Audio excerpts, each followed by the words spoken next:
Launchpad would work for me if you could do it alphabetically. Is Launchpad not alphabetical? No. Oh, ASMCCRN. Just no was enough. You didn't have to condescendingly be like, look, here are the letters of the alphabet. Can you read along with me? No, it's the fact that I was just like, wait, is it alphabetical? No. ASMC. No, definitely not. Yeah. Hi, by the way, everyone. Hello. This reminds me of, I was watching Wan Show last week, I think it was, and they were talking about phones and stuff like that. And Luke said that one of the biggest deal breakers for him going to an iPhone is still the fact that you can't just hide all your icons on an iPhone, which is a half truth, because actually there are ways of doing that. You can just put them all you can put them all into a folder. Well, no, you can actually hide them from the home screen now, but you have to do it one at a time. Well,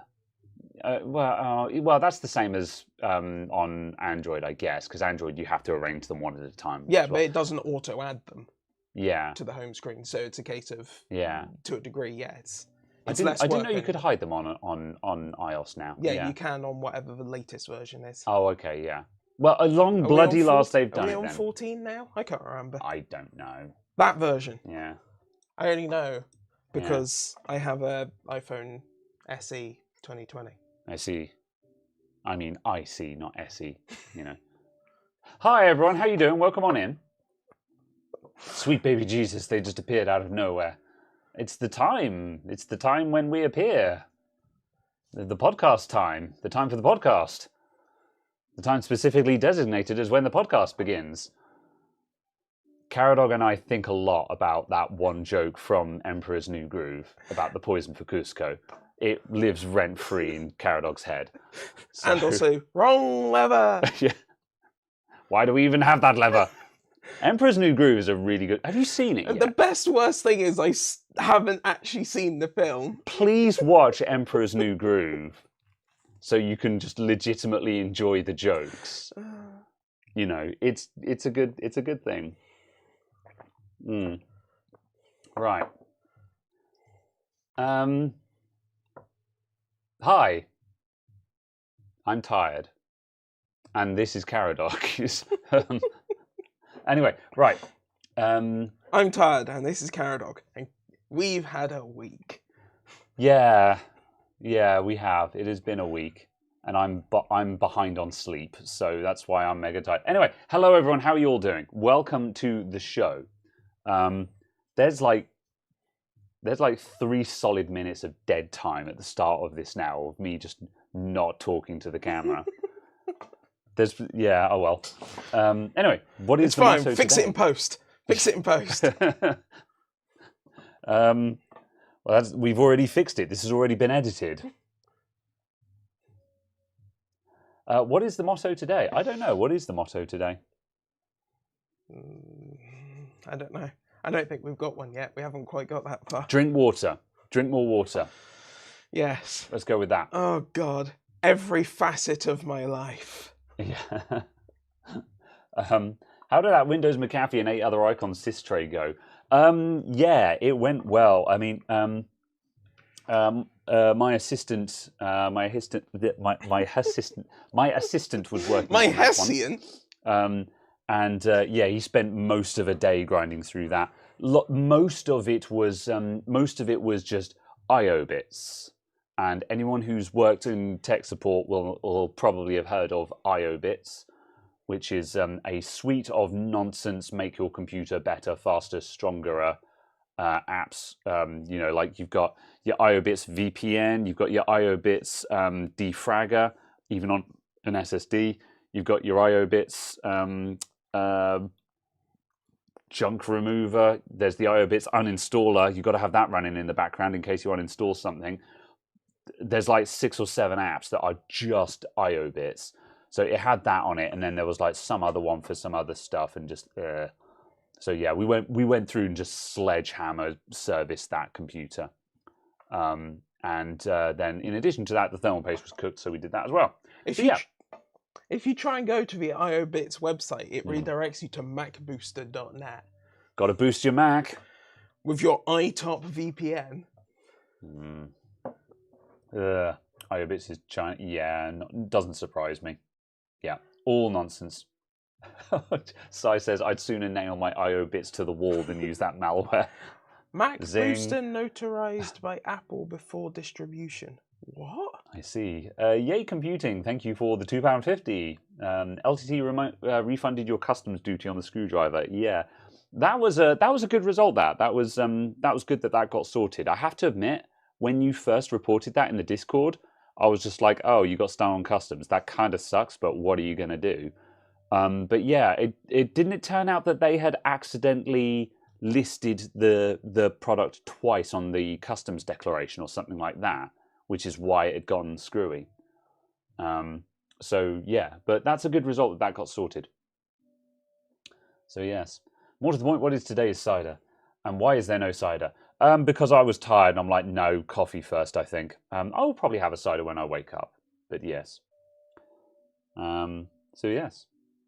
And yes, I do have a person. He actually appears in the chat now and then. I can't remember what. I can't remember his name. Well, no, I can't remember whether he appears as. I think it's Treblane on YouTube, but if you see Treblane in the chat, he's he's my Thursday tech. Yeah, Treb. He will. He pops up now and then. We're building his computer possibly next week. So yes. You're correct. You know what his name is. Yeah. Well, yeah. Anyway, what CPU did the customer from last week go as to the replacement? I actually haven't spoken to him about it yet. It just didn't get sorted out. So yeah, I desperately need to call him up and get that sorted. So yes, is the NCIX boss overtaking LTT? I haven't watched so TLDR, Linus is stepping down as CEO of Linus Media Group and is being replaced by his old boss from NCIX, who is not the guy who owned NCIX, just his line manager effectively, and is also the chap who's been like product manager at Corsair for the past 7 years. So this isn't some random nobody. This is someone who's actually a very significant person in the industry. And has very close ties with Linus already. As I said, I haven't watched the video because, as far as I'm concerned, I'm just like, okay. Okay. It's just like, yes, we all knew this was coming. This has been an inevitability since Linus's I'm thinking about retiring meltdown. So yeah, this has been a long time coming since then, basically. Yeah. So it's a case of interesting that it's happening, and I think this is a good thing because Linus isn't a businessman; he's a content creator. So I think this is going to be a very healthy change. To make an incredibly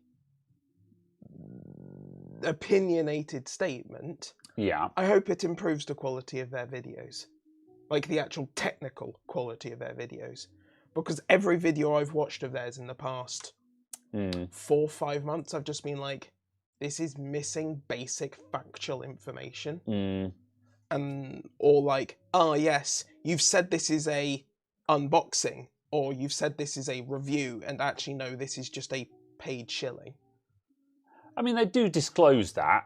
They haven't been. Really? Well, there's certainly stuff where it's just like, no, this product is clearly garbage and there are better products that are cheaper, and you're saying this is the best thing since sliced bread, yet every other person's review is like, this product is meh at best. Yeah, okay, so fair I'm enough. like, I'm just kind of like, yeah, I don't know. It just seems like some stuff has been a case of, or they're reviewing stuff that's so far out of their technical depth. Yeah. And I'm like, how do you not have the technical depth to review this? You've got 100 members of staff. Yeah, I think it's hit and miss because, like, for example, with I've seen plenty of stuff on Short Circuit where they have basically said sort of like, yeah, no, this ain't it, chief, kind of thing. Yeah.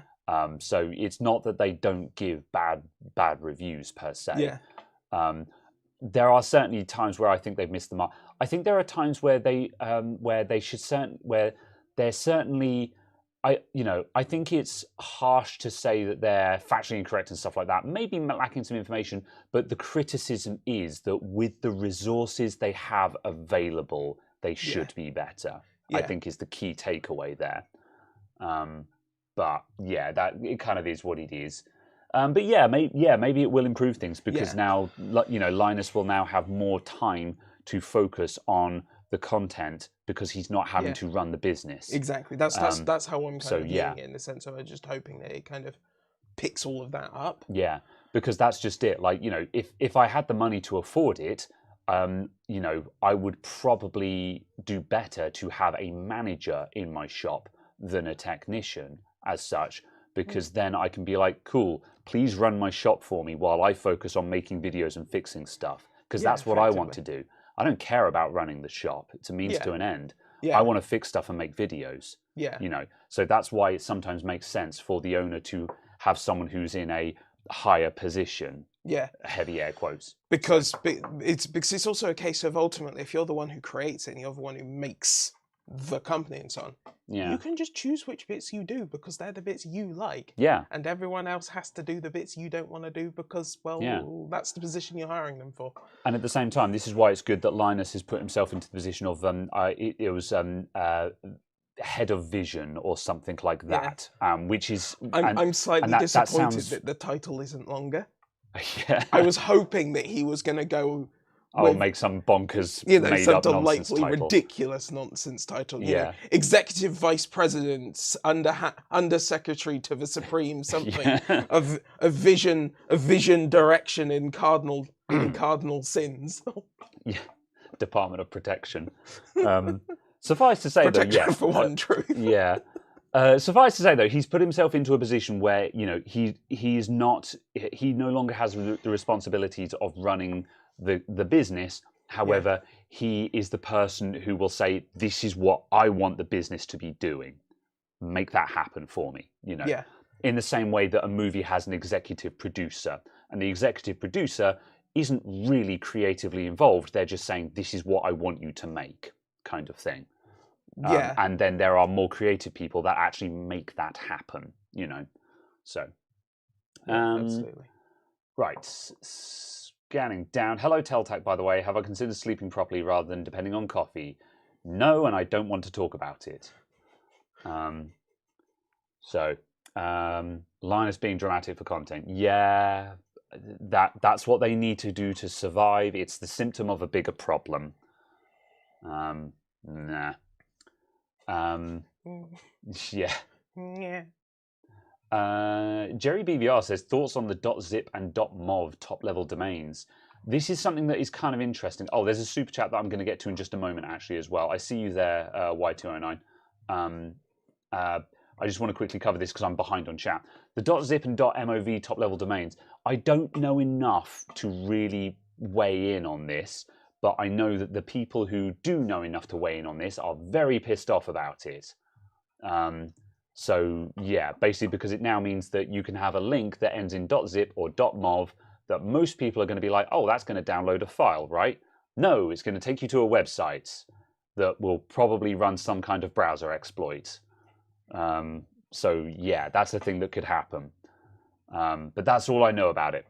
One thing I am pleased about the new top-level domains is there is a .nexus now. Cool. Which now means there is a gamers.nexus. Oh, okay, that's kind of neat. Yeah, I'm glad they've picked that up, yeah. But yes, I'm like, the only good thing out of this. Part of me doesn't like there being a million TLDs just because it's... I think it adds confusion to people using the internet because... Like people understand .com and .co.uk, but if you say gamers.nexus, you're just like, was that gamers.nexus.com? It's like no, just gamers.nexus. You know. Yeah. See. Hot take here. Okay. I don't like .co.uk. I think .co.uk is wrong.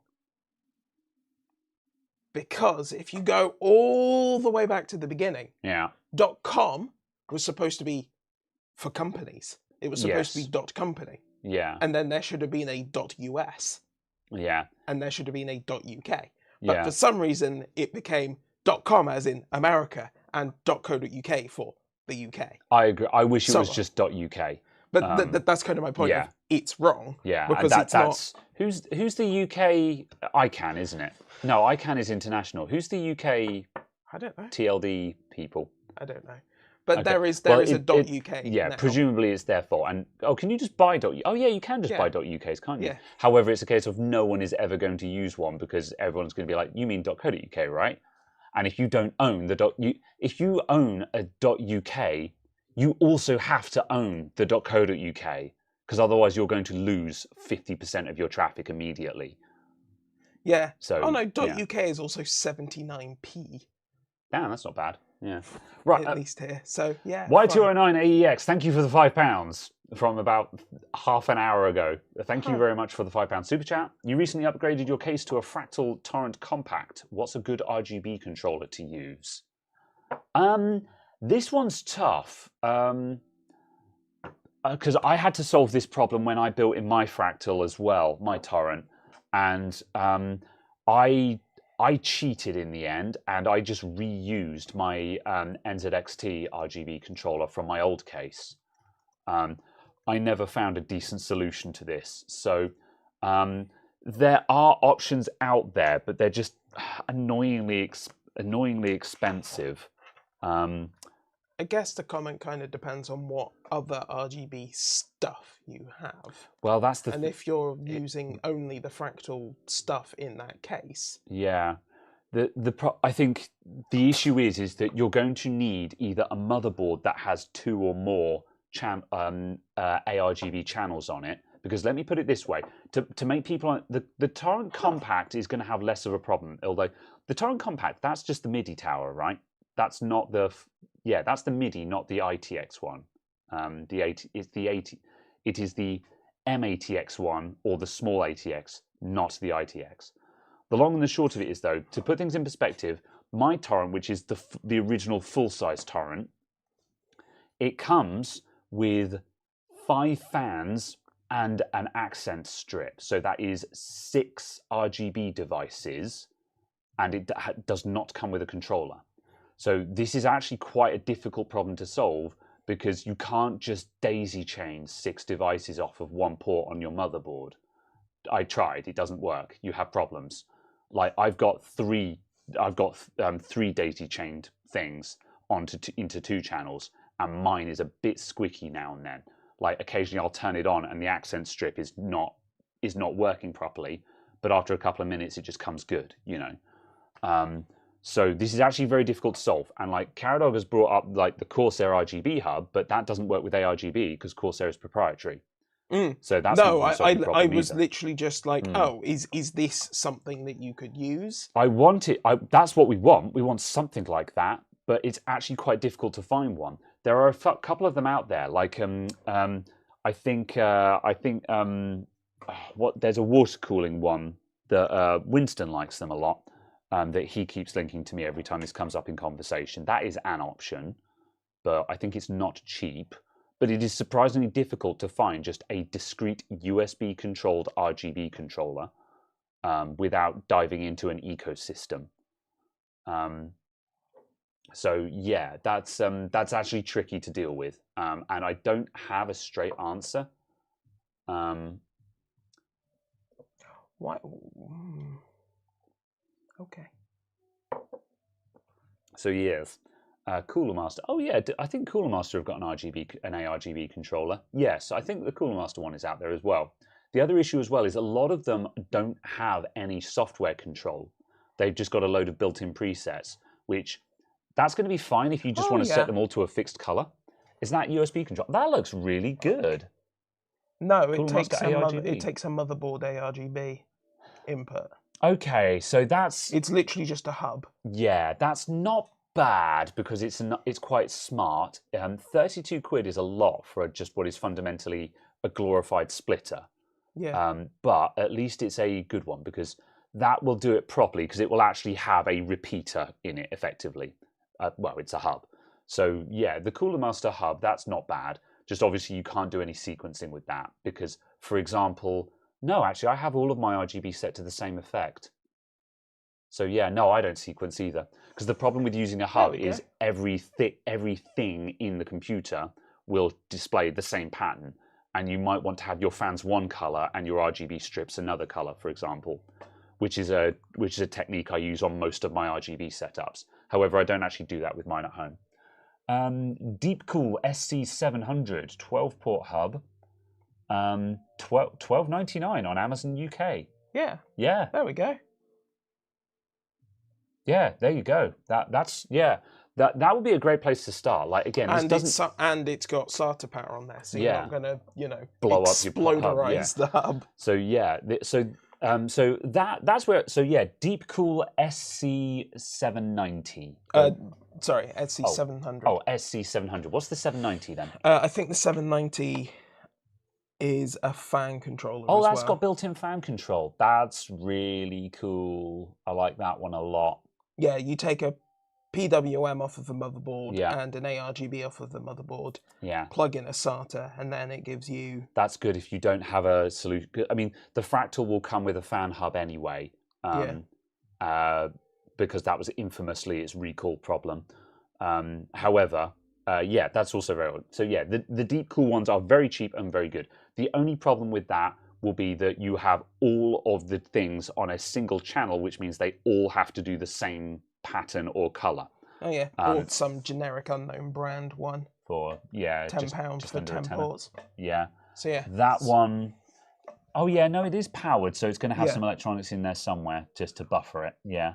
But yeah, of course, it's also an option. If your motherboard has 2 ARGB headers on it, you could buy 2 of those and have your fans on one and RGB strips on the other. So then you can have your RGB strips that are doing your wash lighting one color and your fans be a different color.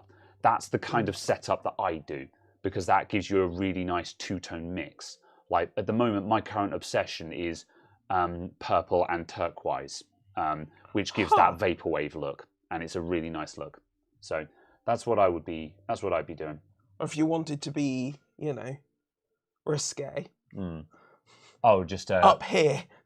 Oh yeah, that's just a 4-way fan splitter. Yeah, sorry, a 4-way ARGB splitter. Yeah. This will work, but that's a lot of load onto one header, and I would expect to have problems with that on big, especially with the. Hang on a second. Someone at the door. I just need to check who this is. Are you? Countdown cover. I don't know why I suddenly instantly thought of just suppressing fire or something. Let's shuffle this way and have a gander see what's happening in. Did he just turquoise? Yes, he did just turquoise. Hello. Good afternoon, people. How are you doing? Hello, Mr. or Mrs. Customer. Yes, indeed. It's a fairy. No, it is not a fairy, nor is it fae. We will not engage in contracts with the fae. We will be very careful in our phrasing. We will ensure that things are defined. Was that, in fact, not the person you were looking for? No, that was not the person I was looking for. It didn't look like it from the doorway, but I thought I'd better run up and check just in case. Ooh. Indeed. You're being called out for calling it turquoise. What is it, teal?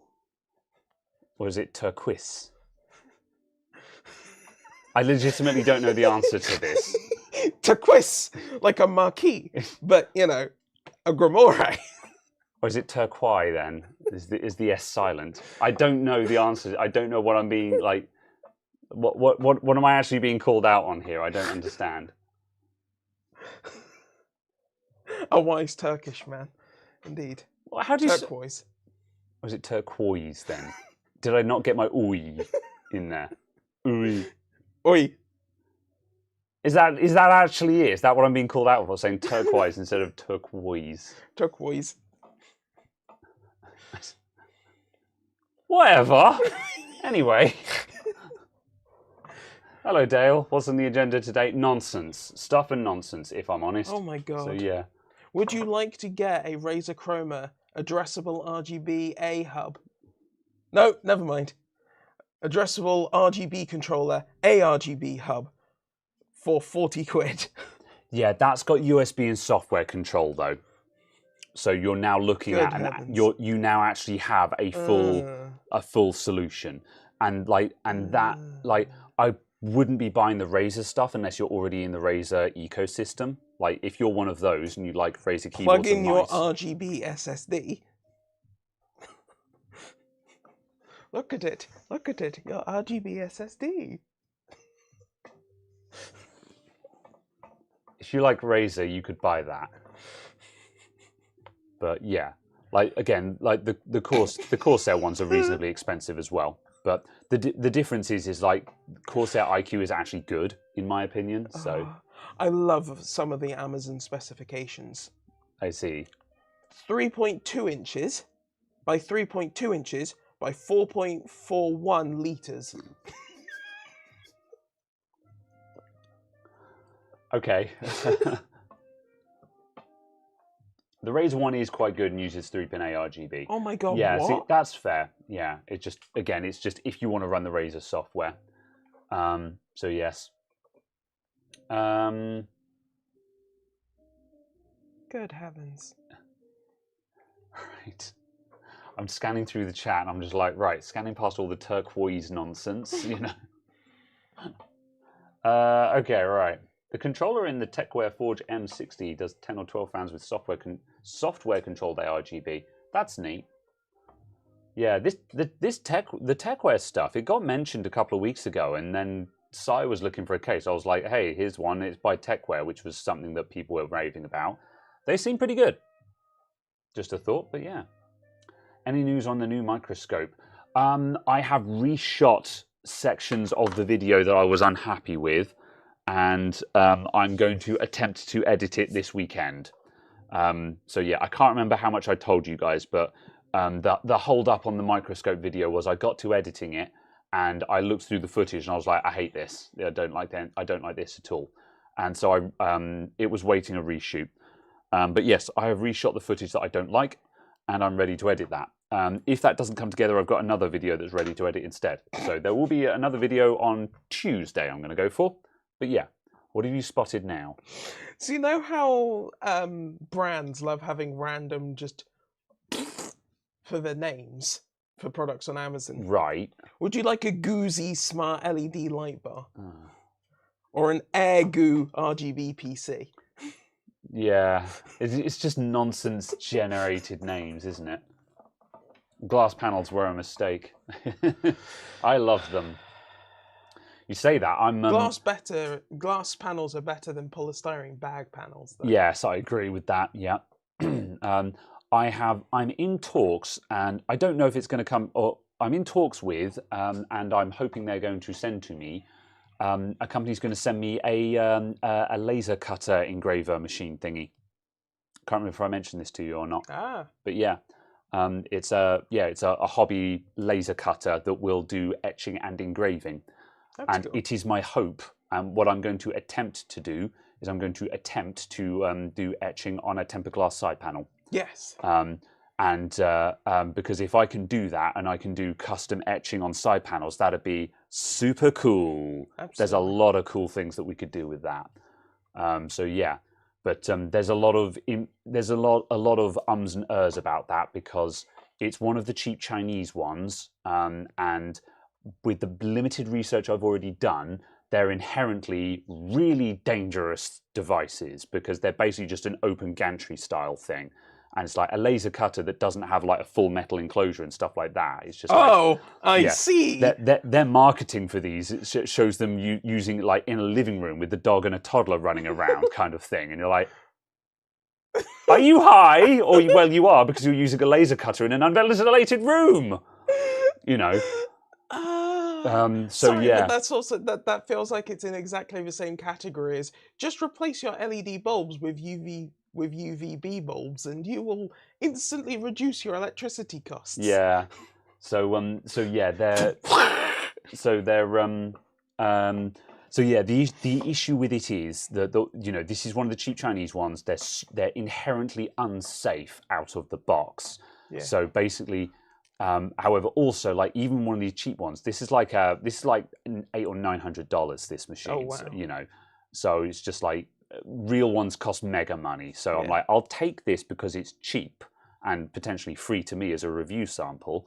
But if I do it and I review it, I'm going to also have to invest time and money into researching the safety aspect of it. I'm going to have to like see if I can buy some plastic that I can fashion into an enclosure that goes over the top of it that blocks the laser light, and say, right, I'm using this as my enclosure, so now I'm safe from the laser radiation, and I'm going to need to figure out ventilation. And like I might be able to pull I'm running it here, I've got the doors open so there's a through flow of air and stuff like that, but even I might actually have to just bite the bullet and buy an extractor, basically.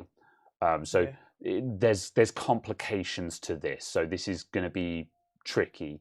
But first video is you making it safe, yeah, basically. Well, yeah, that's it. So yes, and also laser engraving tempered glass will significantly weaken it. Yes, this can be true. It depends whether you're etching or engraving. I have also spoken to people about this already, and they've said that it can be done, but you have to be careful. If you're just doing a very light etch, it's more than possible to do it without weakening it. But the deeper you etch until you're engraving at that point, the more you weaken it, and if you get it wrong, you'll pick it up and it will just explode in your hand, basically. I mean, yeah, tempered glass is kind of known for that. Yeah, because it's under a lot of internal. Exactly. So, but a very light. Stress. I'm told that a very light etch is more than possible. So interesting. Now I've got sacrificial cases that I can use. Like I've got a case that with a tempered glass side panel that I'm 100% prepared to sacrifice in the name of science. So, you know, like again, if this came to fruition, what I would do is I would, you know, I'd introduce the machine. I'd have to have a note on safety where I discuss why these cheap ones are out of the box dangerous and what you can do to use them in a safe manner. And then I would probably try doing etching and go increasingly more aggressive until I actually break the panel and be like, okay, this is what I could get away with and how much it took to actually break it. You know, this is not a how-to or definitive guide, but it just shows you that it can be done, but also this just shows you how it can go wrong as such, you know. So that's the theory. So there's I'm quite excited about the idea of doing this, but there's a lot of moving parts to this that I have to get past first. Yeah. So yeah, it's a lot of prep work, which I think could be interesting in and of itself. Yeah, but it's obviously a case of it's also one of those things where you don't want it to be a case of doing a video of here is my prep work and this is how to get it all wrong. Yeah. If that makes sense, and it ends up being a video demonstrating how you do it wrong and how you set it up wrong, effectively. Yeah, possibly, yeah. You know, a case of... Why not use Perspex acrylic? Because tempered glass is nicer. One of the reasons why I love... Yeah, because it scratches up less. Yeah. One of the things why I love tempered glass is compared to Perspex and acrylic, it's just crystal clear and does not scratch. You know, so yeah. Yeah. So yes, that's the thing there. Yes. Do not look at the laser. Do not look at the laser reflections. Indeed, but yeah, that's the other thing that just apparently the safety goggles that these machines come with are quite commonly just not laser proof as well. But this is something like if they send me this, like one of the first things I will do is put the laser goggles under it and actually just draw a line across them and just see if it goes through the laser, because then I can immediately be like, they don't work. Because if it's a review, I'm going to test the equipment they sent me. Well, I was going to say, that's the thing, like friggin' lasers and your vision. That's it. Because Jesus. You know, again, like where I have started doing research into this because I'm going in blind, so I have started doing my research. No pun intended. And some people have said like, yeah, it's all fun and games until you accidentally go across a chrome screw that scatters the laser in all directions, including into your eyeballs. Yeah. So it's just like, yeah, that's the reason why you need enclosures for these machines. Yeah. But you know, I watched a couple of videos from people knowledgeable on the subject, and they were also talking about the with regards to extraction, how you have to be really careful what you cut with these things, because you are effectively burning the material, and there are a lot of materials that release really nasty fumes when you burn them, including stuff that will release chlorine. And obviously chlorine gas, if you inhale it, mixes with moisture in your lungs to create hydrochloric acid in your lungs. Yeah. So it's a case of, this isn't just like flux fumes where it's just like you might get cancer in 10,000 days. This is a case of, no, you get acid in your lungs and you die. You know, so it's just like, don't mess with this stuff if you don't know what you're doing. Why does it feel like burning? Yes. So yeah, very interesting, but lots of research and considerations to come into account. So yes. But yes, do not look into the laser with remaining eye. Yes.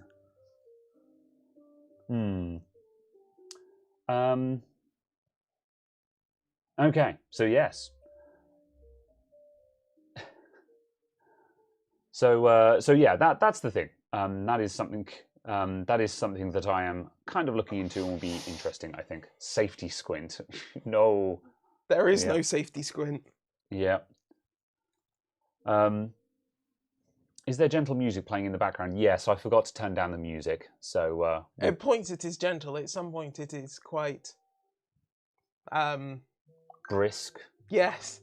Yeah. It is quite swelling. Yes, there was quite a lot of sort of piano-y bits on that previous song, so that was probably coming through. But yes, where's the cider? I'm going to break it out momentarily, actually. I'm just going to check what that notification is, because I'm expecting... Nope, it's fine. At some point, a customer is going to show up to pick up a laptop. So yes. Good. Right. Yes, I'm going to break out. I'm going to break out some cider. Do you want a drink? I will also partake in the cider. Partake, I see. Let's see. What do we partake of? Yeah. I too will booze. Right. Any requests? The one on the right. Oh yeah. Let's break this open. We do need to actually like use up some of it because we keep sort of. But we'll find out. I don't even know what's in this box actually. Also, I was unaware that this was what was on the right. I didn't realise there was a box on the right of the box of cider bottles. I see. However, yes. Yeah. This one was a gift from Steve, who I think can't make the show live, but I think he watches the VODs. So hi, Steve, by the way. Thank you again. Come on, I'm not slashing wildly. How dare you? Does this have... No, it does not have personal details on. Good. Right. It's a craft cider set. Ah, excellent. It's a set of glasses. Bristol Cider Shop. 50% off your first case when you subscribe. I see. Oh, I see. Ah, there's a big mix. Hang on a sec. I'm gonna get all of these out, and then we'll put them back in.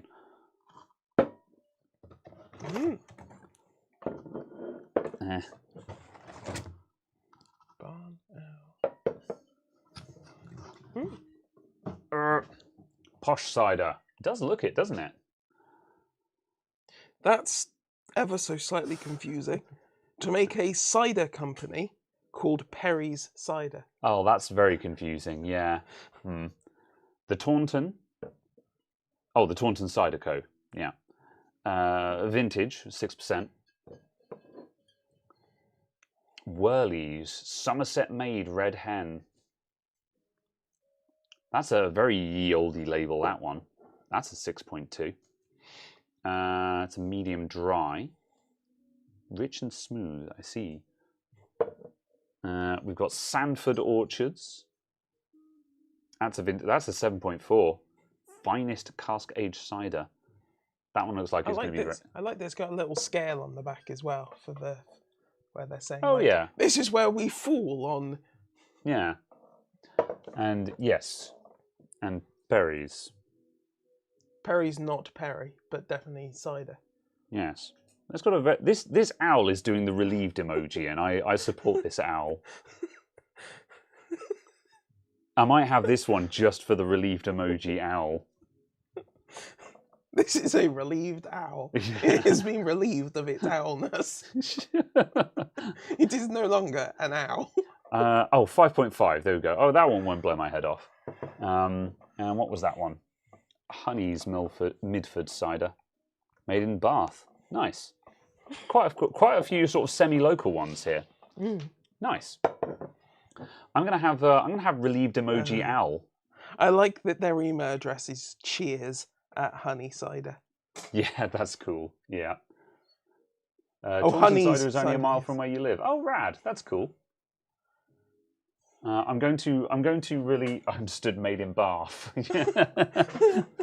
Bath is a local city. It's very nice. I'm going to show off the relieved. Made in a bath. Are we on autofocus No, or manual?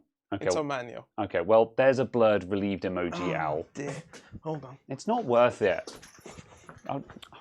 Why are you like this? Okay. Okay. Have you got a zoom on that, or is it a prime? Please. Hold on. There we go. There's our boy. There's relieved emoji owl. All right, I think we've done the bit. Use the table cam. See, that's what I was about to do, Liam, but Caradog was already up on his feet. He's like, my moment has come. I will now demonstrate the £5,000 camera or whatever it is. Zoom. Enhance. It is called a barn owl. You're wrong, Yate. It is the relieved emoji owl. However, yes, you are correct. All right. I'll leave these on the table for decoration for the time being. It's not like we're doing anything else useful here. Right, I'm having the Perrys. Right.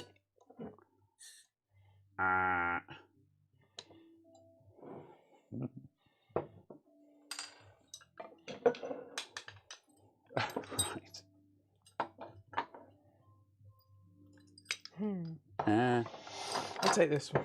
There we go. What have you gone for?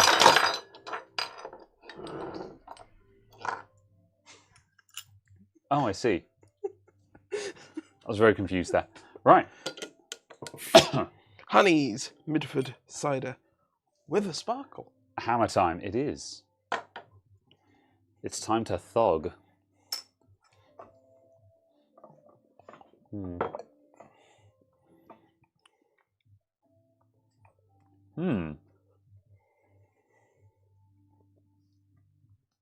Okay, yeah. Our farmhouse cider is styled on traditional Somerset farmhouse ciders. I should hope so. We follow 4 important rules. Natural ferments using only wild yeasts, small batch techniques, 100% juice, and of course traditional bitter sweet and bitter sharp apple varieties. Oh yeah, 100% juice. I'm assuming that means they don't use like concentrate or something like that. Flavourings. And... Yeah. The resulting cider produces a lightly sparkling medium dry, left unfiltered for a more authentic taste. So it's a little bit cloudy, which I can confirm by looking through and seeing that it's slightly cloudy, which I approve. I like a little bit of cloud.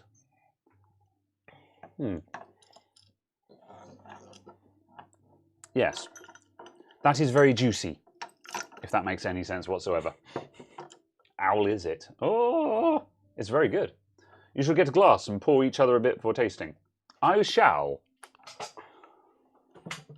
I'll get the other one that's already out, actually. Trying to keep the other ones clean so I don't have to wash up 10,000 glasses every week.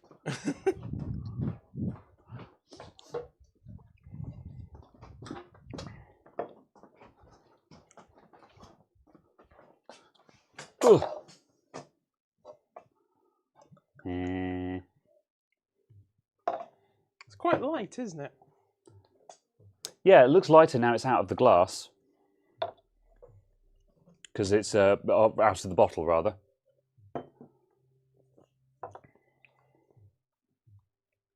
Yeah, I think that was my preference to this one.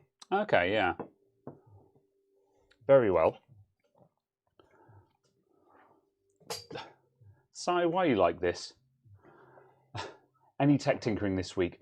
No, I don't think so. We didn't have anything lined up. However, we were talking about monitors earlier on today. There's the shop has got a lot of just Dell Ultra Sharp monitors kicking around because Dell Ultra Sharps are really cheap, good monitors. However, we've got especially from office clearances. yes, And stuff. but there's two of them in the shop that have got dodgy USB hubs in them. One of them is on the bench and has a dodgy hub where it just keeps, like, if you so much as give the cable a hard look, it disconnects and reconnects. So you get the boop boop boop boop all the time. And the big 30-incher that's on the display bench has got a similar issue where its built-in USB card reader keeps jittering and causes other devices to disconnect and stuff. So we were thinking of taking those apart next week. And like the first one on my bench, I think that just needs a new port on it, and I've got Type B ports, so we might be able to just fix that straight out. The other one, I think we're going to have to do some diagnostics on that because we don't know where the bad connection is. So, also, do you know if the 30-incher is that USB 2 or 3 hub? 3. 3, yeah. So I definitely don't have a USB 3 jack, so we would possibly have to order one of those. Might be something that we could order in advance. No, I'd want to look at it and see what it is. So yeah, I don't think we'll be able to fix that one in one go, but we could at least have a look at it. Not Treb build on stream. Oh yeah, that's going to happen as well. It basically depends on when Treb is available. He doesn't have a lot of free time because of other commitments. So that's going to get done just when he's available, basically. Because I said to him, I said, we can do it whenever you want. It's just obviously the sooner we do it, the sooner you get your PC. So it's up to you. So yeah, he is on that thought. You can pick up a T-Con board from China for like 30 quid for that Dell 30-incher. Um, And then you can grab power boards for £100 for some reason. And then you can get replacement card readers as well that look like they're second-hand ones, but they were like £40. So interesting. like, that's not terrible. Up to you, really. I mean, they're not worth it, but it's also Yeah. a case of it's like, Yeah, that's not bad. yeah. I personally wouldn't be super fussed because it's just like I'm not super fussed about losing the USB on that monitor on the bench. Yeah. You know, it's just like if it's there, I'll use it. You know, when it stopped working, I was just like, I guess I'll just use the ports on the other monitor. But that much being said, because that's a stream PC, that has a crap ton of USB connected to it. Yeah. So having extra ports on the monitor is extremely helpful. So yeah. How do you connect audio? Jack, HDMI, or optical? Yeah, I use optical now. There's now 11 of us, so yeah. But that was a gag. I was astonished at how many people were mortally offended by me making the I think there's 2 people that use optical joke in the video. But that's good. It meant that I got lots of engagement in the comments for people saying, I use optical. I was like, yes, good. Give me free engagement, you know? So... it's also a case of, to a degree, it's like I don't know if I really care about replacing the USB controller when you can buy something like that. Yeah. So Caradog's just shown just a big USB 3 hub, like a 12-port hub kind of which thing. Is also powered. Yeah, powered 12-port hub, and I have seriously considered buying one of those, especially because you could just bolt that under the desk. Yeah. And then have just one cable, and like. Obviously, you're not getting all of the bandwidth, but most of your devices need a fraction of the bandwidth available to USB 3. Yeah, so almost everything's, USB 2 kind of thing. And because also, like, I mean, now we think about it, USB 3 is 5 gigabits for the basic version. Yeah. And USB 2 is 480 megabytes. So, which is half, effectively. So you can have 10 USB 2 ports per USB 3 port.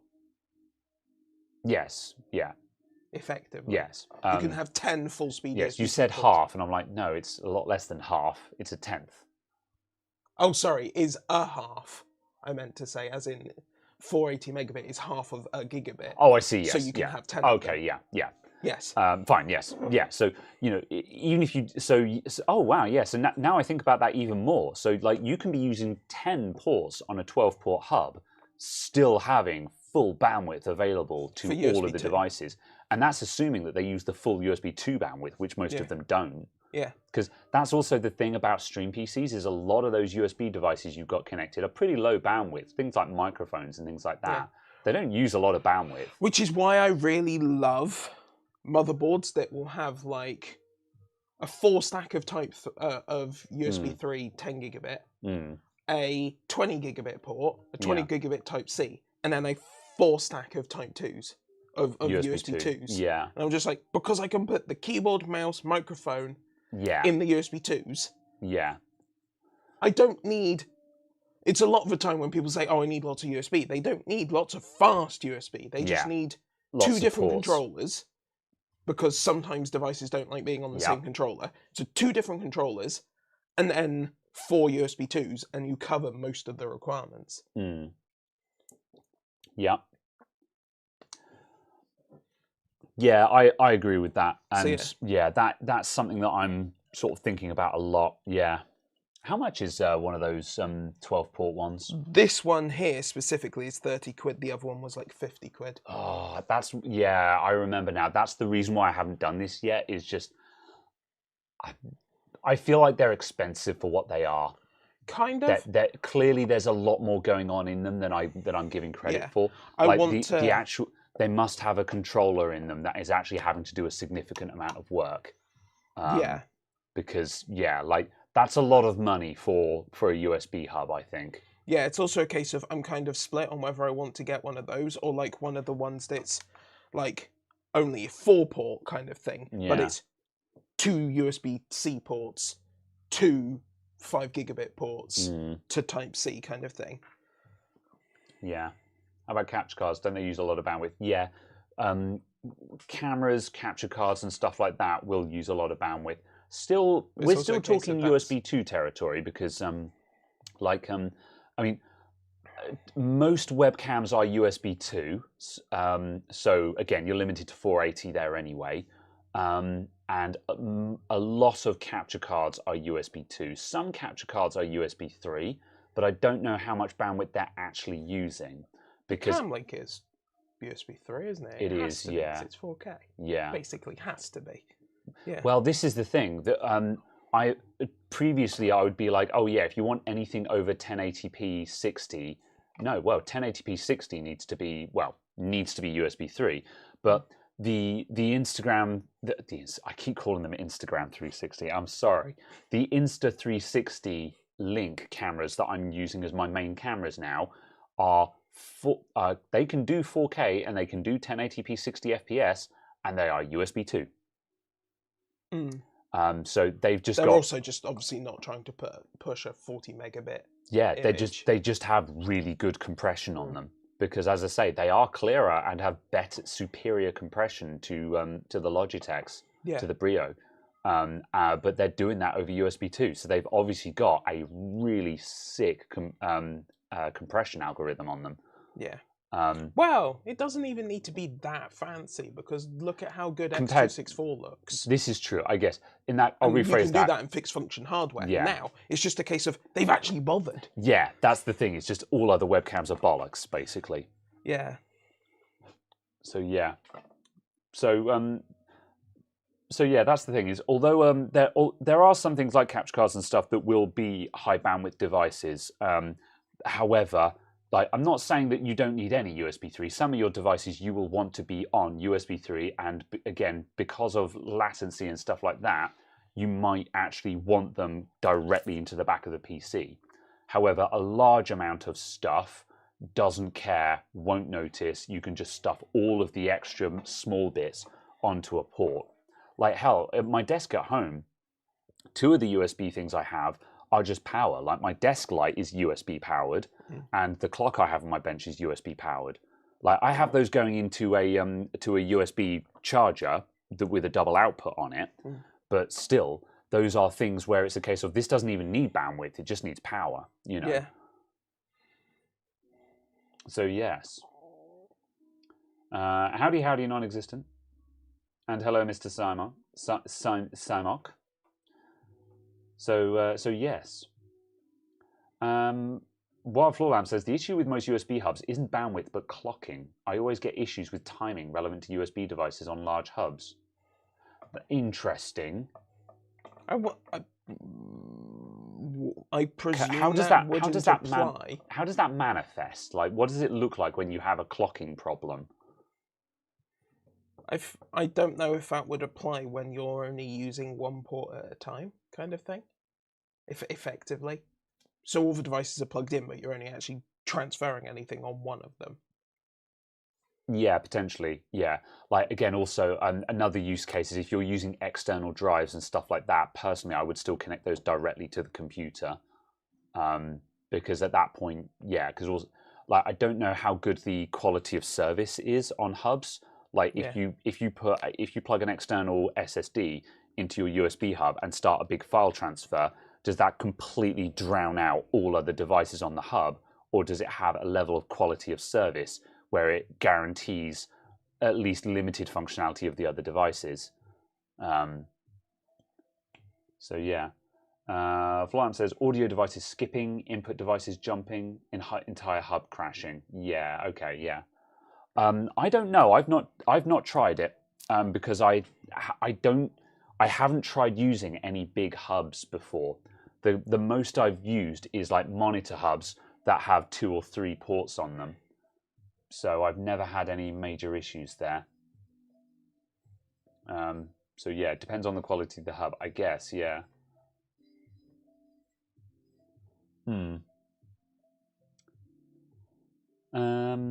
Meanwhile, what's the panel's opinion on the forthcoming 4060 Ti cards? I briefly brought this up with Carol before we streamed. So, firstly, just to the amount of research I've done is I watched the Jay's 2 cents video on them earlier on, and so far it seems to be a matter of decent specs. So decent specs. There's an 8 gig and a 16 gig card. And the 8 gig card has exactly the same core as the 16, so they haven't watered down the lower memory card this time, which is great because on previous cards, because on previous cards like the 1063 gig, for example, infamously had a slower core, whereas the 8 gig one does not have a slower core on it. So if you're playing 1080p and 8 gigs is probably enough, you can go ahead and buy it. The pricing on it is not groundbreaking. However, it's in line with the previous generation cards. It has not gotten more expensive than the previous cards. Yeah. So, obviously, we all want cheap graphics cards back, but the fact that this price has held instead of increasing is a good start. I said to Caradog earlier on, if we're falling down a slippery slope, stopping is the first step toward climbing back up the slope, so it's an improvement. I think my beef is that I think 8 gigs is really pushing it for a modern graphics card, and I think Caradog said earlier on, I'm hoping that AMD come out with a 12 gig card that is faster for the same price. And I think that's really going to be the clincher here. Yeah. Is what AMD can bring out in competition with it, because I agree. I think they're going to come out with a 12 gig card, which will be the best of both. Because 16 is way too much for a card of this class. I don't know. I don't think it is. 8 is not quite enough. I don't think it is. You don't think so? No. Any card that costs more than 200 quid should have 16 gigs or more. End conversation, in my opinion. Okay. Yeah. Because it's a case of it's like we had 8 gigs 6 years ago. Yeah. Yeah. We need to move on. I guess it just every game developer is saying we're struggling. Yeah. Give us better cards. Yeah. For the love of God. That's fair, because like one of the interesting consoles are 12 gig consoles, so they're going to use 12 gigs. Yeah. Yeah, I think there's a good conversation for that, because also, like, Jay commented saying he thought it was strange to have a 16 gig card of this class, and he said, oh, maybe there's some weird use cases. And one of the use cases that I thought of was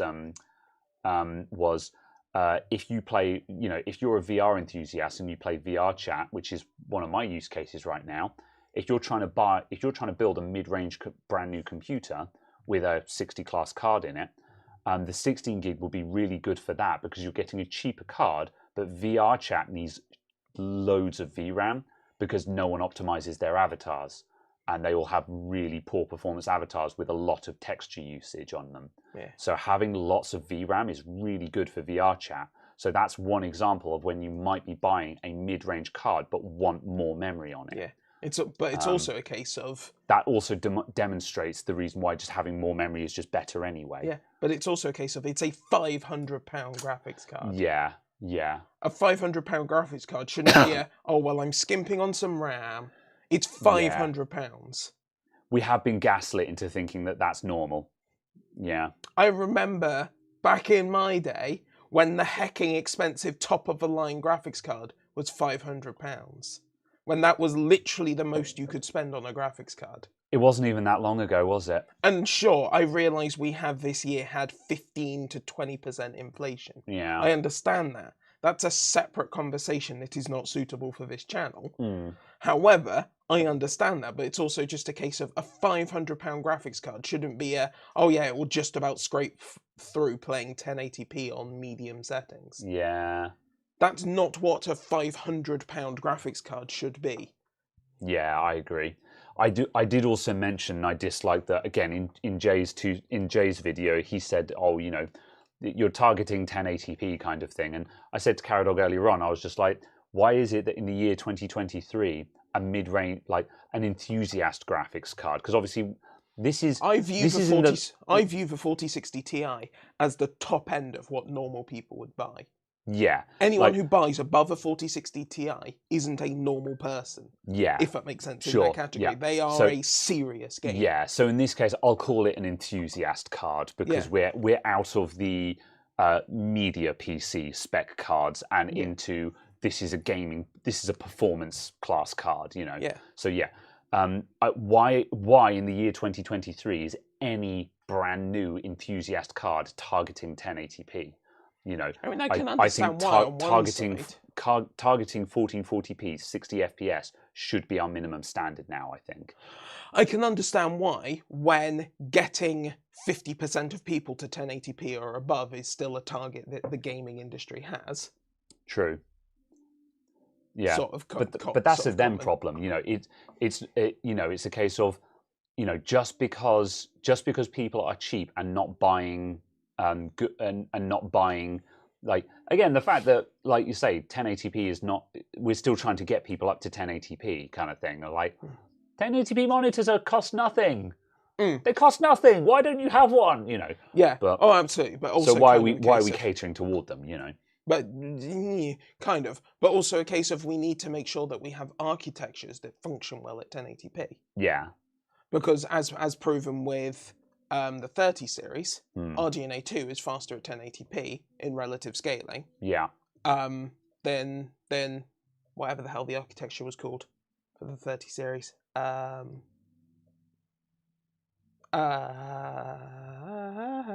can't remember.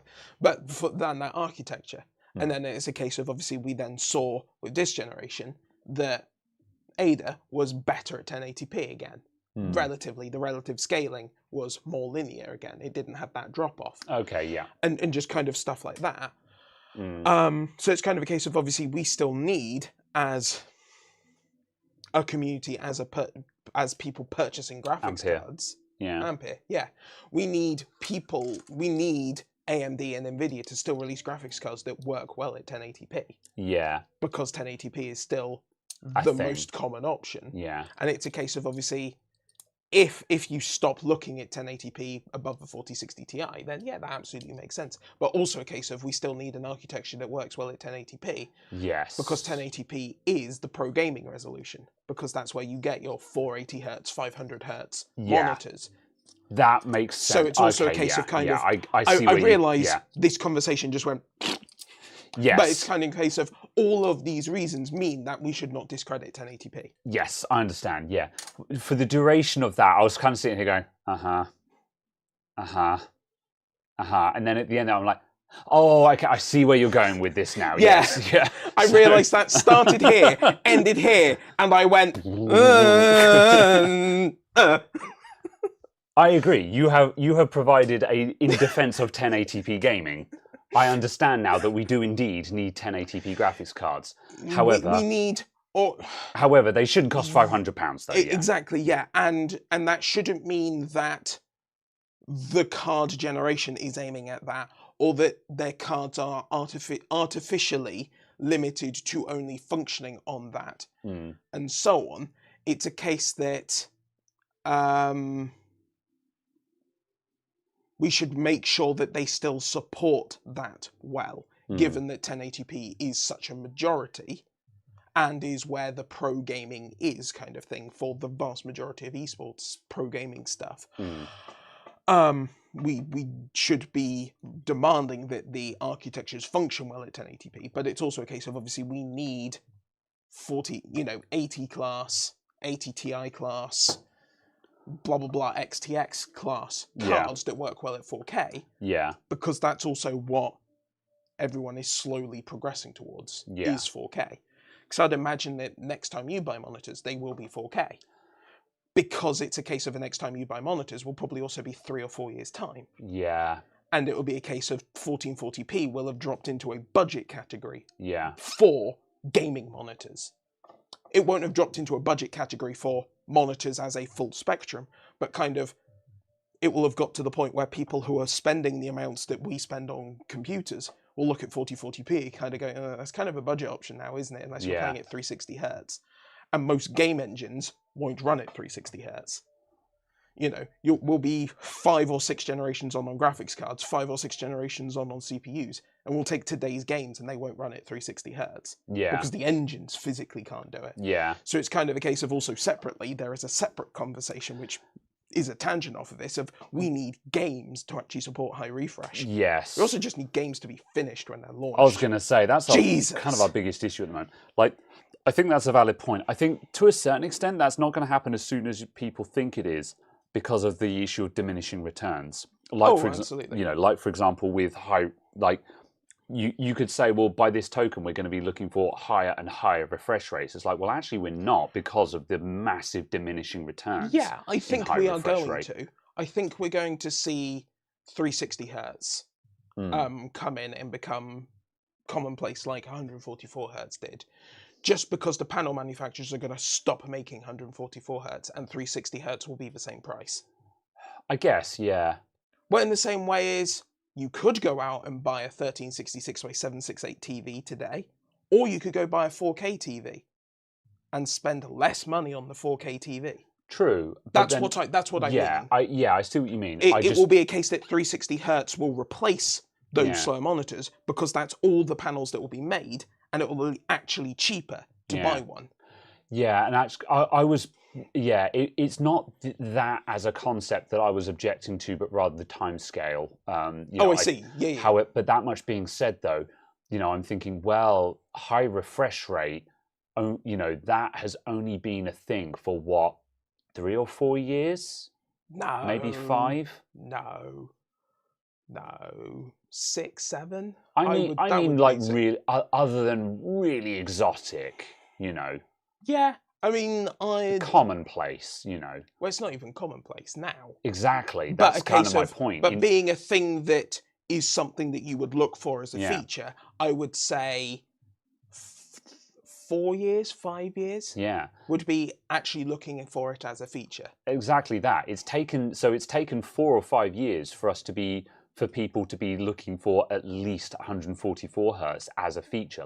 If you want to buy a gaming monitor today, high refresh is going to be one of the things where you're like, well, that's one of the things that makes it a gaming monitor. That's something it needs to have. Whereas, you know, 3 or 4 years ago, you'd have been like 60 hertz. I don't even look at that. Who cares, you know? Yeah. So, you know, it's taken like 5 years just to get to 144 hertz, and anything beyond that, well, 165, because that's the more common one. Yeah. Anything beyond 165 is still considered exotic. But we've already seen panel manufacturers stop making 120 hertz panels. Oh, really? Oh, okay. Yeah, they've already stopped making them, and now they're making only 144 hertz. Oh, I see what you mean. If that makes sense. And yeah. just stuff like that. So we've already seen that bottom tier drop off. So it's just a case of, that's what I mean. We'll just naturally see that rolling up. Yeah, okay. You know, so in the sense that of might eventually happen we'll faster see. Than we think. Yeah. We've already seen 144 hertz drop off. Yeah. In the, is a common one, and everything's 165. Yeah. Just because the manufacturing got a little bit easier, and they went, oh, well, we can sell it at 165, and we might as well. So that's the kind of just how I see it rolling on, if that makes sense. I'm not saying that as consumers will want 360 hertz, but a case of just, we'll get to the point where making 360 hertz is just as easy as making a 240 hertz one or a 165 hertz one, and they'll go, well, what's the point in us selling a 165 hertz one when we can sell a 360 hertz one for the same manufacturing cost once you've ramped up manufacturing, but charge 10% more? Kind of thing. And that's more of the situation I was meaning. Yeah, there's probably an avalanche effect of, like, once the higher tier one, once the like, initially it's too expensive, so less people are buying it, so you're keeping the bulk of your manufacturing on the lower panel. But then when you get the manufacturing low enough on the higher tier product that you can produce it for near the same price, people start buying it. And then suddenly it now becomes economical to shift all of your manufacturing capacity onto the higher one. And now it becomes more expensive to make the older one. So it's, that switchover is effectively an avalanche effect where it seems like the distant future and then suddenly it happens very quickly. Yeah, absolutely. So, yeah. But to make it about the 4060 and the 4060 Ti, I think that it is good that we have not seen a price increase in the naming tier. But I think it's bad that we're only seeing a 15% guesstimated in performance improvement. As far as I've seen, NVIDIA's numbers were saying 15% real-world performance increase, 30% with DLSS 3. Yeah. So with frame generation, we're seeing 30% more performance in a 3060 Ti, apparently. Which makes it a 3070. Yeah. And it's just kind of a case where I'm just like... Is that for the Ti or the non-Ti? The 3060 Ti, we have seen nothing of the 3060 because that announcement is in a month's time. Okay, yeah. The 4060, yeah. The 4060, sorry. We have seen the announcement of the announcement, but not the actual announcement announcing it. Yes. Not sure if that was correct, but I understood the meaning of it, yes. Yep. It's like a title drop for a new movie where they're just like, oh, this is just the title. I'm just like, why does that need an announcement? Oh, fine. Anyway. I don't know. Maybe it's a separate conversation. It is slightly related. Maybe this is why I'm so disillusioned with film, TV, games, etc. Because I'm like, only tell me about its existence when I can buy it. You come out to me and say, tomorrow you can buy this film to watch. I'll be like, oh, okay. Yeah, actually, I'll do that. You tell me, 17 months' time, you can buy this film to watch. Great, I'll have forgotten about it in 10 seconds. Yeah, it's also the problem there is that if you announce stuff too early, then the hype becomes actively problematic, not derogatory. Detrimental. Detrimental, yeah. Derogatory hype. Yeah.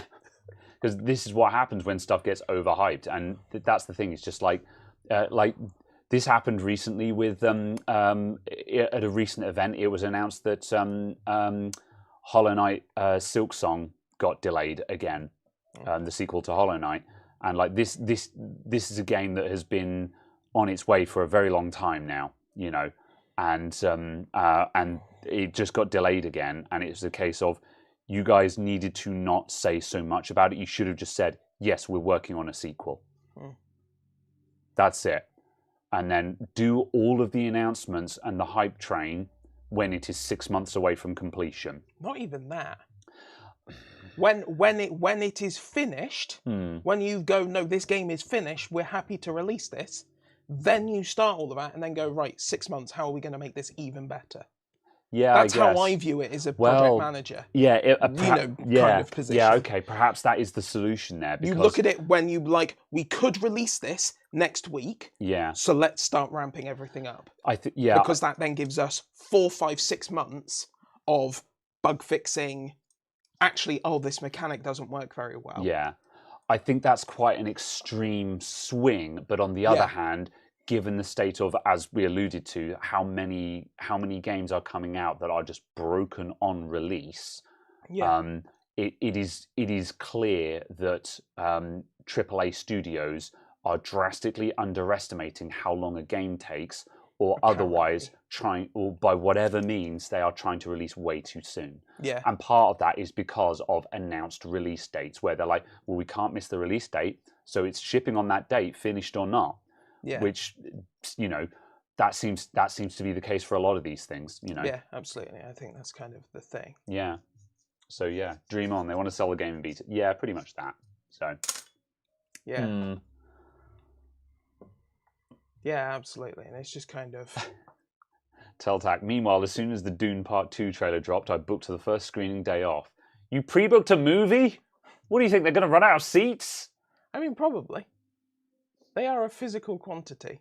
Oh, unlike digital downloads. Yeah, I'll give you that. But also, you know... Caradog feeling that day one sales and pre-orders matter significantly in the market.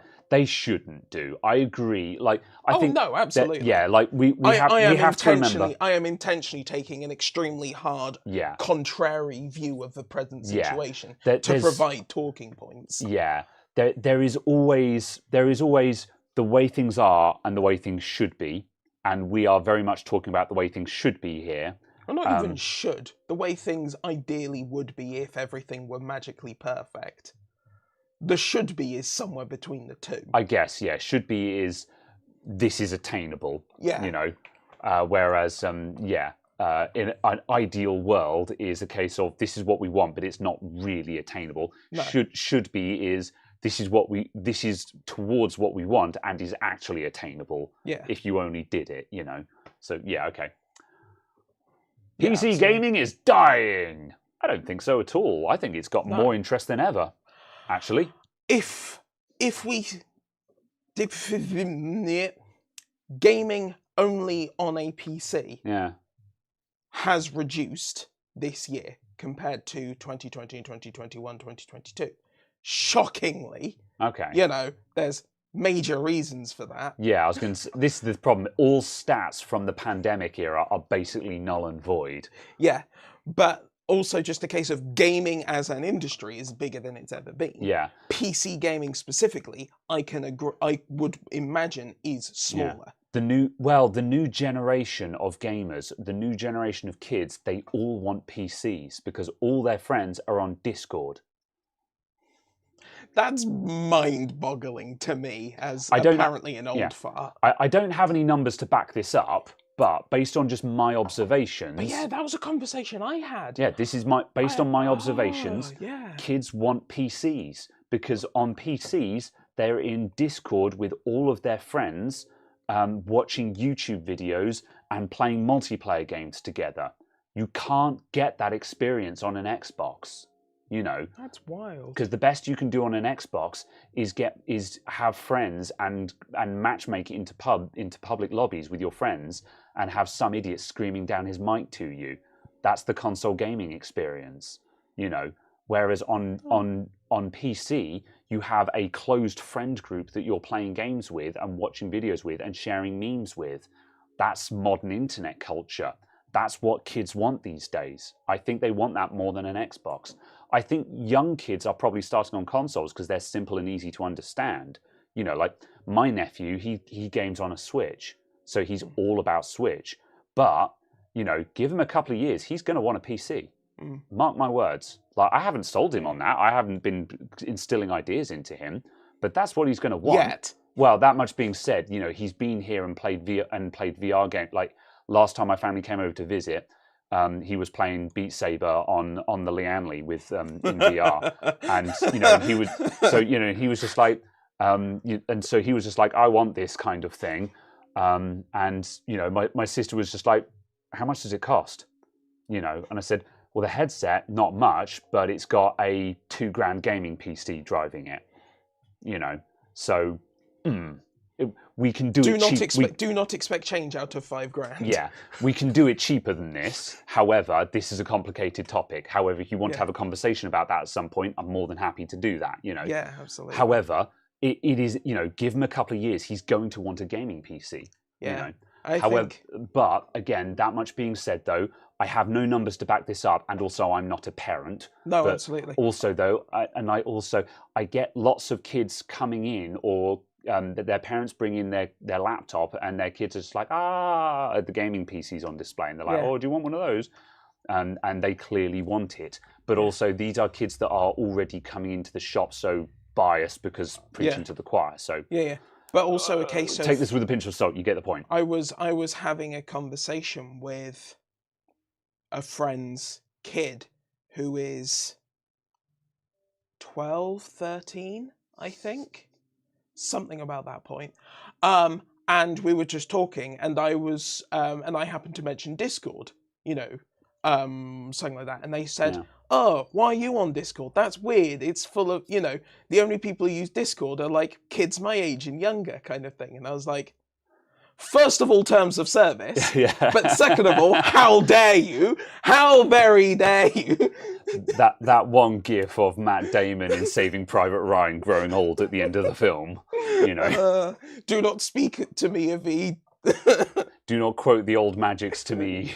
Or the deep lore or whatever it is. I was there when it was written. Yeah. And I was just like, oh my God, do not say that to me. My Discord account is older than you are. I was there, Gandalf, in 2015. It's not that long ago.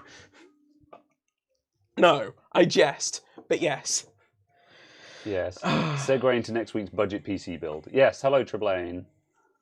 But yeah, that was just an odd conversation to me, but also just a case of like all these kids, or their perception of all these kids being on Discord and using Discord, and it not being Facebook, it not being Messenger, it not being WhatsApp or Telegram or Snapchat or any of those things, it being Discord, and it not being something new that's come out that I hadn't heard of. Yeah, that was the thing that blew my mind as well. I was just like, what? I'm kind of on board for it, and it's one of the reasons why the future and integrity of Discord is really important to me. Yeah, because Discord is okay. Roll with me here. Discord is a social media platform. Discord is Facebook of 2006. You remember Facebook from 2006, 7, 8? I wasn't there that early. I think it is having the same impact in the same community. Yeah. Not the same communities, but the same level of impact to the communities. Yeah. And I think I'll agree with you, because I think the reasoning for our train of thoughts is the same, is that there's no algorithm. Yeah. You decide your own level of involvement. Yeah. And it's a case of, on Discord, you are curating your own friend list, and you are curating where you are hanging out and what you are seeing there. Yeah. Now, obviously, there's still the same old issues of social media, of cyberbullying and stuff like that. But the thing about Discord is, like now and then on Discord, a friend group will implode, and people will be very sad because their friend group imploded and the server went down, got deleted or whatever, because someone had a hissy fit and left. But like, this is how friend groups work as well. That could happen anywhere. But the point is, you still decide your own level of involvement. Whereas on Facebook, when the algorithm is dictating what appears on your timeline, you just don't have that level of control over what you are participating in. I think Discord is at the moment the best kind of social media we can hope to have right now for all of this, because social media inherently is always going to have some dark sides to it, but Discord is pretty okay, I think, as far as social media goes. Yes, I think the dangers, quote unquote, of Discord are the same dangers and issues that are the same dangers and difficulty that any messaging app has from the point of view of talking about young users like that. Because it's very... there is nothing in someone's account that tells you how old they are. Yes. Whereas there is something that with Twitter, with Facebook, as it is now, that tells you how old they are. You can put in any age you want. You can upload any photos you want. Yeah. But the way you use it tells the people how old you are. You can look at someone's Facebook account and go, you're not that age. If that makes sense. Is a person of more years, you can see that, but you can't see that just by seeing someone's Discord account. Yeah, okay, yeah, I can see agree how with there that. is a difference there, but it's also a case of, to me, it still comes down to, you need to parent your kids. Yeah, I was going to say this is an inherent internet safety issue. Well, it's not an internet safety issue. It's a parenting your kids issue. Yeah, and that is part of internet safety. You know, every now and then a parent comes into my shop asking about how they can monitor their kids' activity on the internet, a la parental controls and stuff like that. With your mouth. And that's what I say to them. And like the last story I heard actually was a potentially upsetting story. I won't go into the details, but it was a case of they were wanting to monitor their kids because their kid had had a bad interaction. They hadn't come to harm, only emotional whiplash, you know. Yeah. However, they had had an interaction on the internet that had resulted in severe emotional whiplash, and they wanted to monitor their kid in the future, kind of thing. And I said, you know, what's the effect of parental controls, our ability to see who they're talking and stuff like that? And I said, if you do that, you're going to teach them how to hide their activity and lie, kind of thing.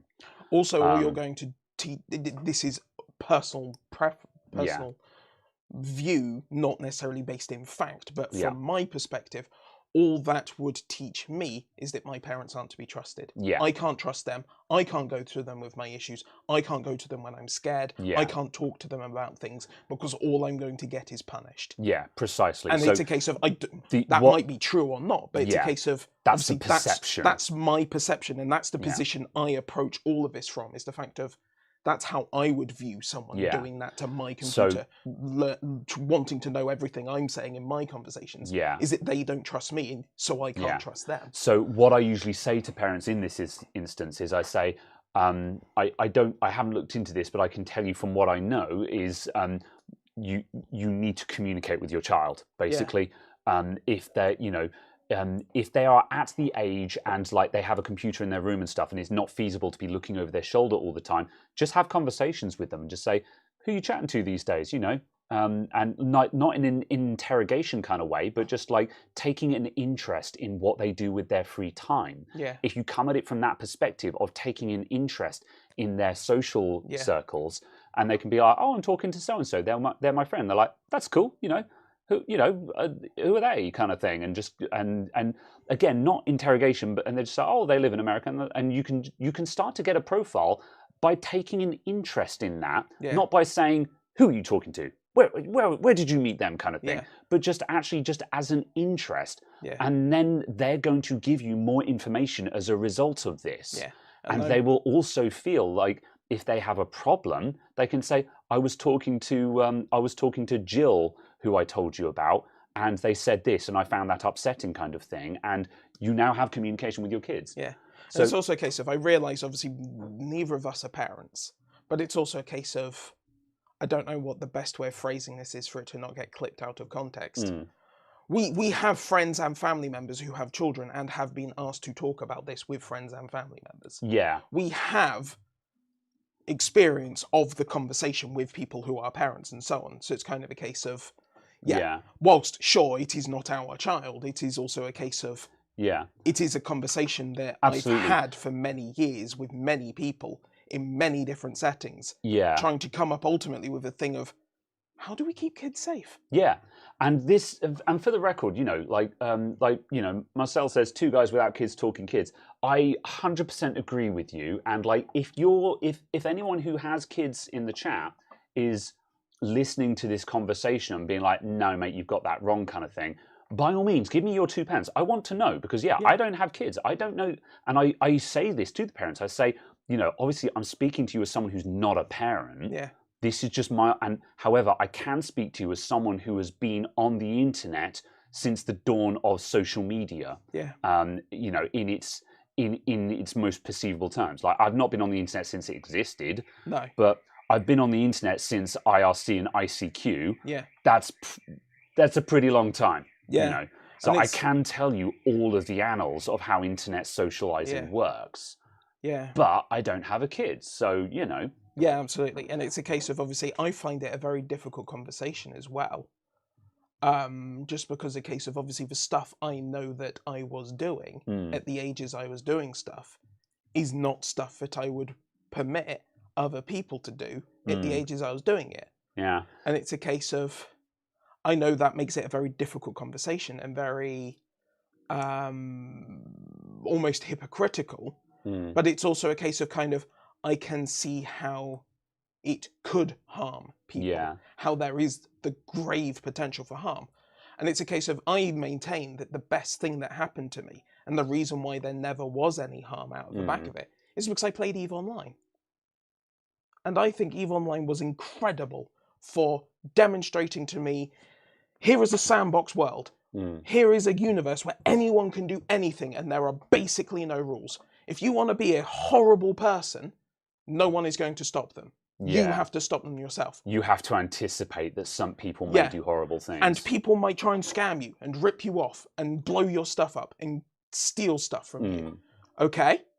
But do you know what 99.9% of people choose to do in that game? They choose to help. They choose to teach you. They choose to share. They choose to say, hey, I noticed you've been here for, you've been flying around this area for a while. What are you doing? What do you do for fun? People choose to be good. Yeah. And I think that was the most incredible demonstration of that. It's online, it's anonymous. People can be whoever they wanted to be. And almost everyone was choosing to be good. Everyone was choosing to be nice, to be friendly, to be educational. Yeah. And that's an incredible message, I think, to get at 12, 13 sort of thing and online games. Yeah. Well, there we go. That's the solution. Get your kids into spreadsheets, everyone. So, but if that makes sense, obviously I realise that that's a completely different experience to other people will have. And obviously it's completely different to me because I'm male. Yeah. That's also the other consideration, is the fact of it's incredibly different because I've never had unwanted attention. Yeah, absolutely, yeah. Something else that Marcel pointed out earlier on as well is kids not knowing limit. You have to set time limits and stuff like that because kids don't know their own limitations and stuff like that. I do agree with that, and I think rationing out exposure or use or time use to also teach kids how to value what they have and stuff is important. Again, using my nephew as an example, he has, his Switch is set up with parental controls that set limits on how much he can use it a day. So he has to consider, he has to be like, okay, he knows how many hours of play he has per day, and he will play it for a bit, and then he will switch it off so he has some time for later on. So he's rationing out the time because he knows that if he uses up all his time now, he can't play it later on, so he will, and likewise, because he wants video games and stuff for birthdays and Christmas and stuff like that, he will often ask for like Nintendo eStore vouchers. And like it was a really good way of me actually, because my family lives 80 miles away from me, so I don't interact with them that much. But it was a really good way of me getting to know my nephew better. Is for Christmas I got him, his present from me was £30 of Nintendo eShop vouchers, and I got my niece equivalent for something else. But also what I did, I got him the vouchers, but I also wrote down a list of some cheap indie games that I thought he would like.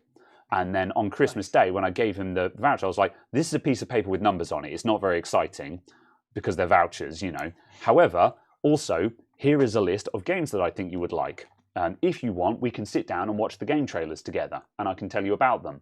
And so we did that. We sat down and we watched the game trailers on his Switch, and he was just like, oh, I like this one. I'm like, yeah, that's cool. So you've got to do that, and you've got to explore, and we watched another one, and he was just like, yeah, was okay. And I was like, cool. And afterwards I was like, yeah, well, it looked like you liked the look of that one. So why don't you get that one then? And he's like, yeah, cool, I'm going to do that.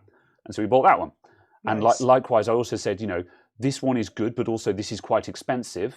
This one's £20. That's most of your vouchers used up. Yeah. But if you got this one's only £6. So you've got lots of money to buy more of them with that. So he can, so he was taking into account how he could best spend his money, and I thought this was really good, I like that. Yeah. That's really good. But yeah. So I remember a couple of years ago that a friend of mine was kind of trying to get into playing video games. Yeah. And they were just like, I want to play video games, but I don't know how to start.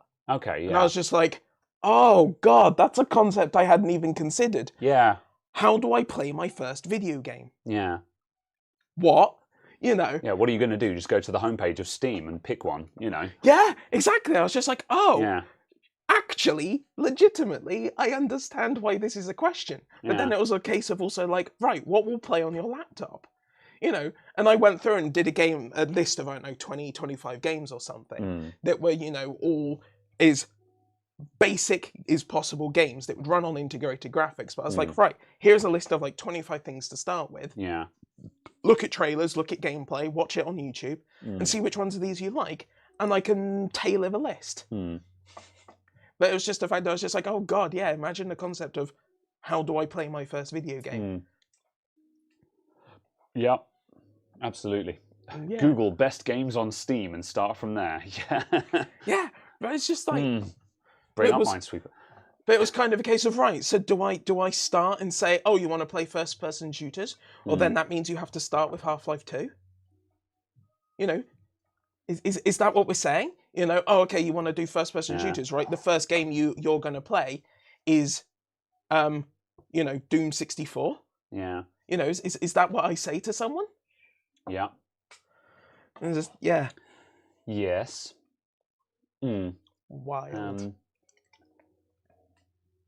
Antonio says, as a parent of an autistic 10-year-old, and buy one get one free 7 years old, I totally agree.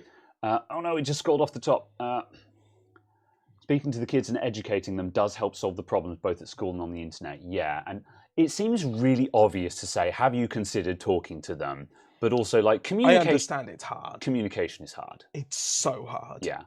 And it becomes even harder when you actually care about the people. Yeah. Communication is harder than it sounds. So yeah, I agree with the sentiment. This is not to say that what you said is like, well, easier said than done. I'm agreeing with you. Yeah. Oh, absolutely. Yeah. I think it is. Yep. And again, with my limited experience of working in a school,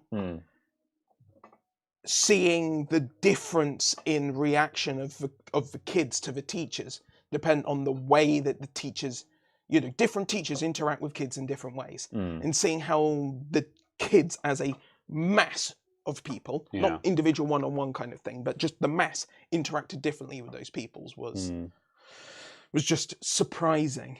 Yeah. Yeah. Are we going to finish all the bottles today? No. No.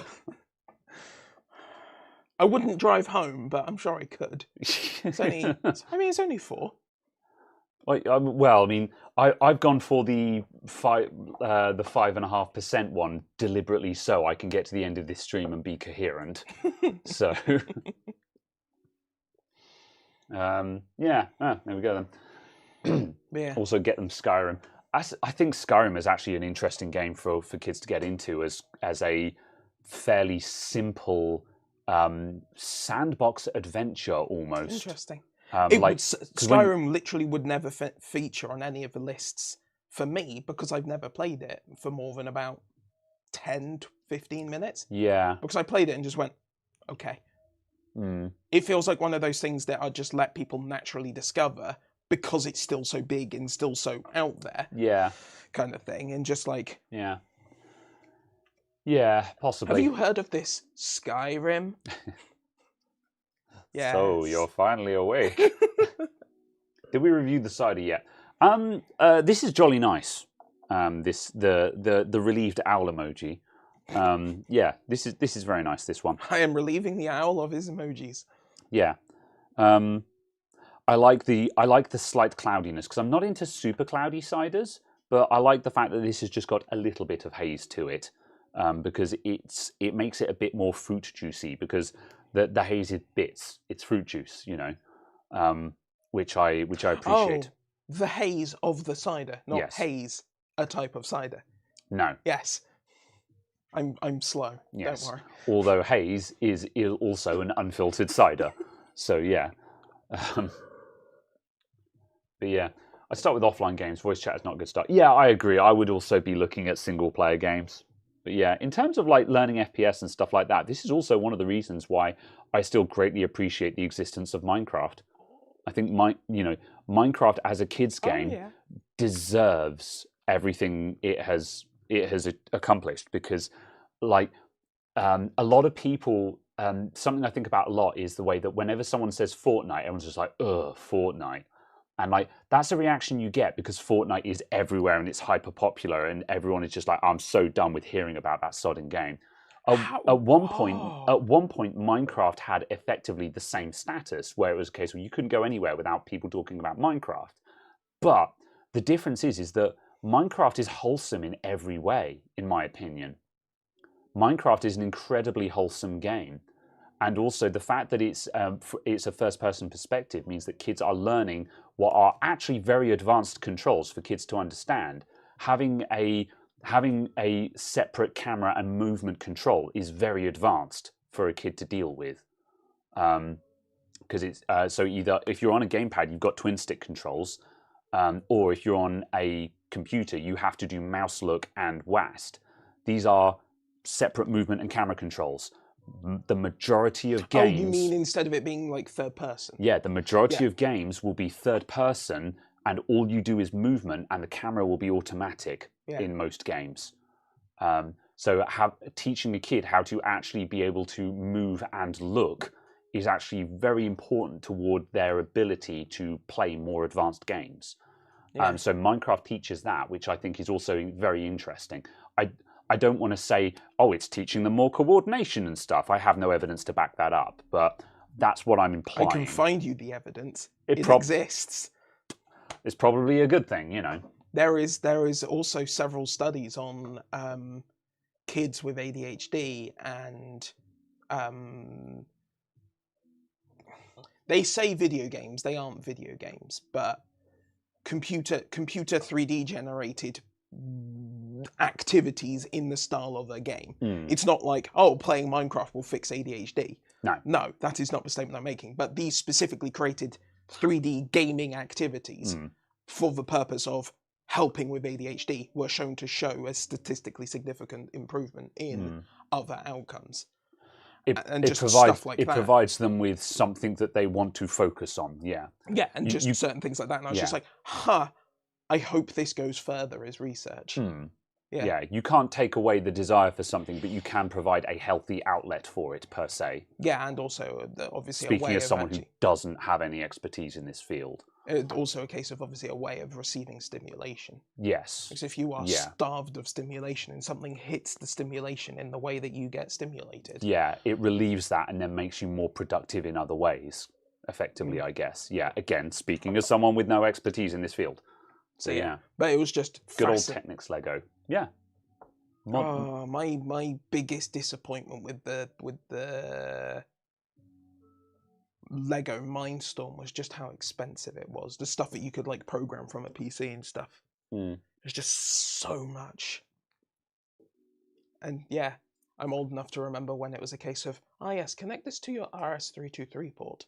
We don't support that fancy newfangled USB.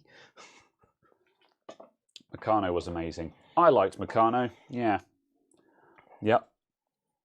I was a Meccano kid. I didn't have a huge amount of Meccano because I think it was always expensive. But yeah, I did like Meccano. I think I've got a love-hate relationship with Meccano in retrospect. Are you familiar with Meccano? Yeah.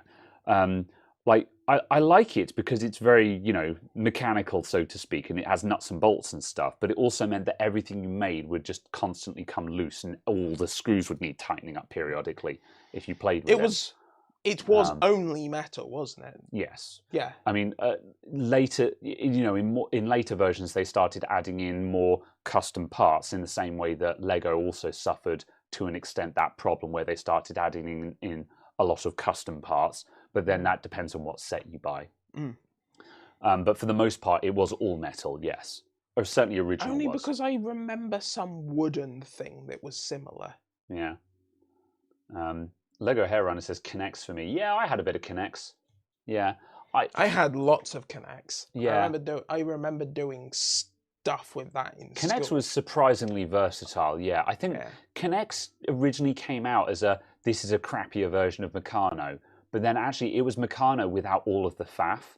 Yeah. For better or for worse. Yeah, I remember spending a lot of time playing around with Kinects. That was good. But yeah, I don't know. This is going to sound like me going, oh, back in my day. But to a degree, I feel like these things, like Lego, like Kinects, like Meccano, are important because they're a physical thing and they require a different set of thinking. They require a different set of dexterity to playing video games. Yeah. And I think both are good, but I think you do need both, certainly as a kid. And I would argue as an adult. There's a separate argument to have there about the fact of maybe we should view an awful lot more things as not childish, but just fun. Yeah, absolutely. Yeah, like I'm a big believer in I don't care what age it's directed at. What I care about is it fun? Is it interesting? Is it good? Yeah. But yeah, in terms of like Lego being a more physical thing, I do agree with that. I will have hundreds or thousands of hours on my playtime for Lego, just because I had an amount of Lego as a kid, but my friend across the road, his family had more money than mine. He had a heckin' box of Lego like that was just that deep of just Lego stuff, and the hundreds of hours we would spend just building stuff and digging through the box and being like, oh, I need this, and we would be searching through the box for one of those. None of it was sorted, but that was part of it was just searching for the thing that you needed, and then not being able to find that and being like, oh, I could use this and make that work. Yeah, I think almost to a degree having it unsorted is more important. I think a bit of both is good. Yeah, like that was creative mode, so to speak, where we had to invent stuff from nothing. At the same time, though, one of my other friends, he had more Technics sets, which were a bit more focused in building more advanced things, and that was also good. I mean, just keeping the Lego box as an unsorted mass, but then having like the Technics kits as the separately sorted kits. Agreed. Yeah, I think that was a happy medium. Yeah. Just because you're building a thing and you're like, oh, I need this and I need one of these. Oh, I can't find one of them. Oh, but I found a couple of these. Oh, well, if I rebuild this, and kind of fixing that. Yeah. But also, yes, model trains. Yeah, I was never into it. I had a model train. I had several model train tracks that were suspended from my ceiling. Oh, I had a, I don't know what it is in metric, but 10-foot by 10-foot board that was suspended from my ceiling. Oh, that's cool. I had my train track on, and we could hoist it up and down. Oh, that's very cool. Yeah, that's neat. Yeah, I would have had an interest in something like that, but none of my friends were super into it, and my family couldn't afford it, so I think that's probably why we missed out on that. And I just did other stuff. I possibly could have had it. Like I know for a long time, my stepfather had a model train kit up in the attic, but he never ever used it. So it was just a thing that was up there that we'd look at sometimes. If the attic was open, I'd go up there and be like, ooh, but never saw it running, kind of thing. I could have had an interest in it, but I think the closest I got to there was slot car racing. I had slot car kits, like Skeletrix. Yeah, so like Skeletrix. To be specific, I never had Skeletrix. I had a different one, and I think it was called. Someone in the chat might be able to help me. It might have been AEX or something like that, but it was a Skeletrix competitor, but much smaller. However, because it was smaller, it was a lot faster than Skeletrix was. Oh, that's cool. Because Skeletrix is reasonably slow, but also by the same token, it was Scalextrics, in retrospect, I think is more fun because there's more technique in driving Scalextrics cars. You can drift them and stuff like that, which is cool. But yeah, wasn't TCR? No, I'm sure it was. AFX. I think it might have been AFX. Yeah, I didn't have switch tracks with a button, but I did have like crossovers and stuff like that. Yeah, I think it was AFX. AFX slot car. Yeah, it was AFX. They still exist. 1/64th scale. Yeah, it was AFX, and I had an F1 kit that was an F1 kit that was Damon Hill and no, not Damon Hill. It was Ayrton Senna and whoever Senna's rival was. Senna and Prost, probably? No, I don't think it was Prost. I think it... Or was it might have been teammate? Schumacher. Might have been Senna and... No, they would have been teammates at the time. It was... one of them was the Marlboro car, which would have been Senna, I think. Yeah. Manson. Nigel Mansell. Yeah. Yep. Senna and Mansell. I was the wrong... Yeah, I was the wrong There year. we go. Yep. Wait, would that have been Mansell? Yeah, no, Williams? I'm 99% certain it was Mansell in the Williams. Yeah. So yeah, I had that kit. 19? And yeah, it was pretty cool. Yeah. AFX was Race and Chase, cop car and a road car. Yeah, that's not the one I had. Oh, Grizz Redford, Aurora AFX. Yeah, probably. Yeah. But yeah, Aurora AFX. That's the thing that I had. This series of the Williams cars are some of my absolute favourite. Like the 17, 18, 18C, 19, 19, 20, those ones. Yes. I don't know my model numbers, but certainly I think that is one of the most iconic. Like when you say F1 car, that's what you'd think of, isn't it? So yeah, absolutely some of my favorites, and then like the Red Bull, 19? No, 17, the 2021 one. Those ones, it's just Yeah, fair enough. I don't watch F1, so a lot of these I can look at that and be like, yes, that's an F1 car. No, it looks very cool. That's the 19. Yeah, that is not what I searched for. Oh no, that is literally what I searched for. I didn't mean to search for that. I have the sports room on the Discord muted, so you know. When everyone was just like, we want to talk about F1 every Sunday when there's a race or something, I was just like, okay, I'm making a room to contain you guys, and I'm going to mute it indefinitely. So yeah. F1 sad about the Italian GP this weekend. I don't know. Have I seen the Lego F1 cars? Amazing, but £250 a pop. Yeah, I'm sure they're pretty cool, and I would love to build one. Don't get me wrong, but yeah, 250 quid.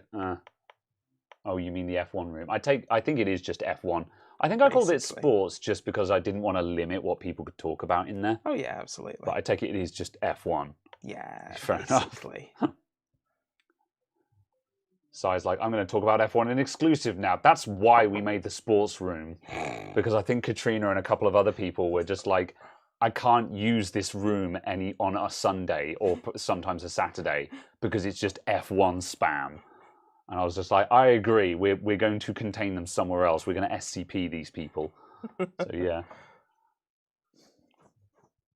All right. We should probably talk about tech again. I've enjoyed this conversation about children's toys and educating children on gaming. However, setting up Automod to ban F1 talk. Have you done anything with Automod, Teltac? Because you were going to look into that, and I don't know if you did or not.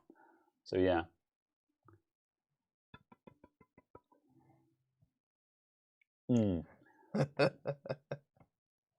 What is happening? Are you looking at Automod or something? No. Oh, okay. Fine. Right. What else happened in tech this week, people? What's occurring? Give me something to talk about. There were a couple of things that scrolled past the chat earlier, like ages ago, that I missed, that just the conversation didn't go in that direction. So if there's any questions that you guys asked earlier on, then ask them again. Now's the time for it. Gamers Nexus 4090, what about it? Was there a thing about 4090s with Gamers Nexus recently? Northridge Fix. Yeah. Got some. That's a bad start to a conversation. Got some 4090s in for repair from Cable Mod. Sure. Okay. And his reaction was effectively, all of the 40 series must be recalled because the connector was melting.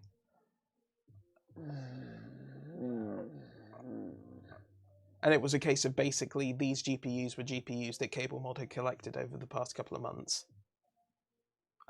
Because what they were doing was basically a case of they were just warranty replacing people's GPUs if they'd melted with Cable Mod cables. Yeah. And they were just saying, post it to this address, and here's $1,900. I hope Northridge has gotten better at replacing power connectors on boards. Credit where it's due. I think he's better at soldering than I am. You know. However, the first time I saw him trying that, that's a video that I would not have posted. But yeah. Yeah. But yes. Fair enough. I mean, are we all in agreement that the problem with the 12-volt high power connector is that people are not plugging it in properly? I think there are two problems that lead to the same result. Yeah. The two problems are it is too easy to not plug it in correctly. Yeah. And people are not checking that it is not plugged in correctly, leading to it not being plugged in fully, thus causing problems. Yeah. But there are two factors in that. Yeah. People not doing it properly and the connector being too easy to not do properly. Yeah.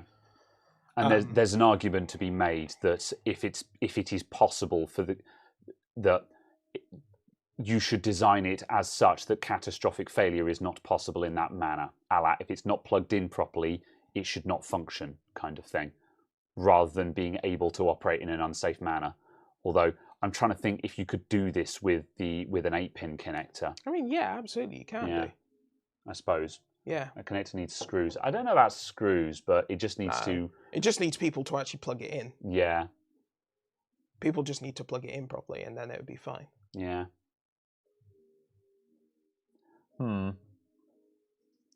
They need to make the connector bigger for it to pull 500 watts? No, I don't think so. I mean, 500 watts also isn't actually that much power if you're talking about, things that systems are designed for.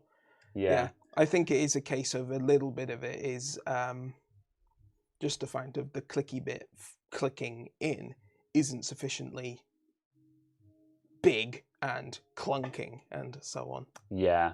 And that's I think just slightly an issue on it. Yeah. But beyond that, no. You have to design out the possibility for user error. Yeah. But then they'll just find a new way of using it wrong. Yeah, that's the problem. Ultimately, people have to take responsibility for how they use devices. I agree I think to an extent there's definitely an issue here where it is not sufficiently designed, but also make it idiot-proof and they'll make a better idiot. Yeah. So, yeah. We look at the number of CPUs that get sold on eBay that are AM4 and have mashed pins. Stuff like that. Or the number of motherboards that are less than a month old that are being sold on eBay because someone has mashed the pins on it. Yeah. And it's just kind of... Yeah. Yeah. Connector's wrong from the beginning. 2 times 8 pin is not enough.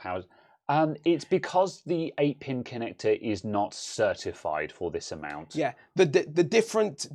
The issue with it isn't a physical one, isn't a capability to provide power. It's what it is rated for. Yeah. And the 8-pin is rated for 150 watts. Yeah. It is said that if you make a connector that does 150 watts, ta-da, you have met the specification.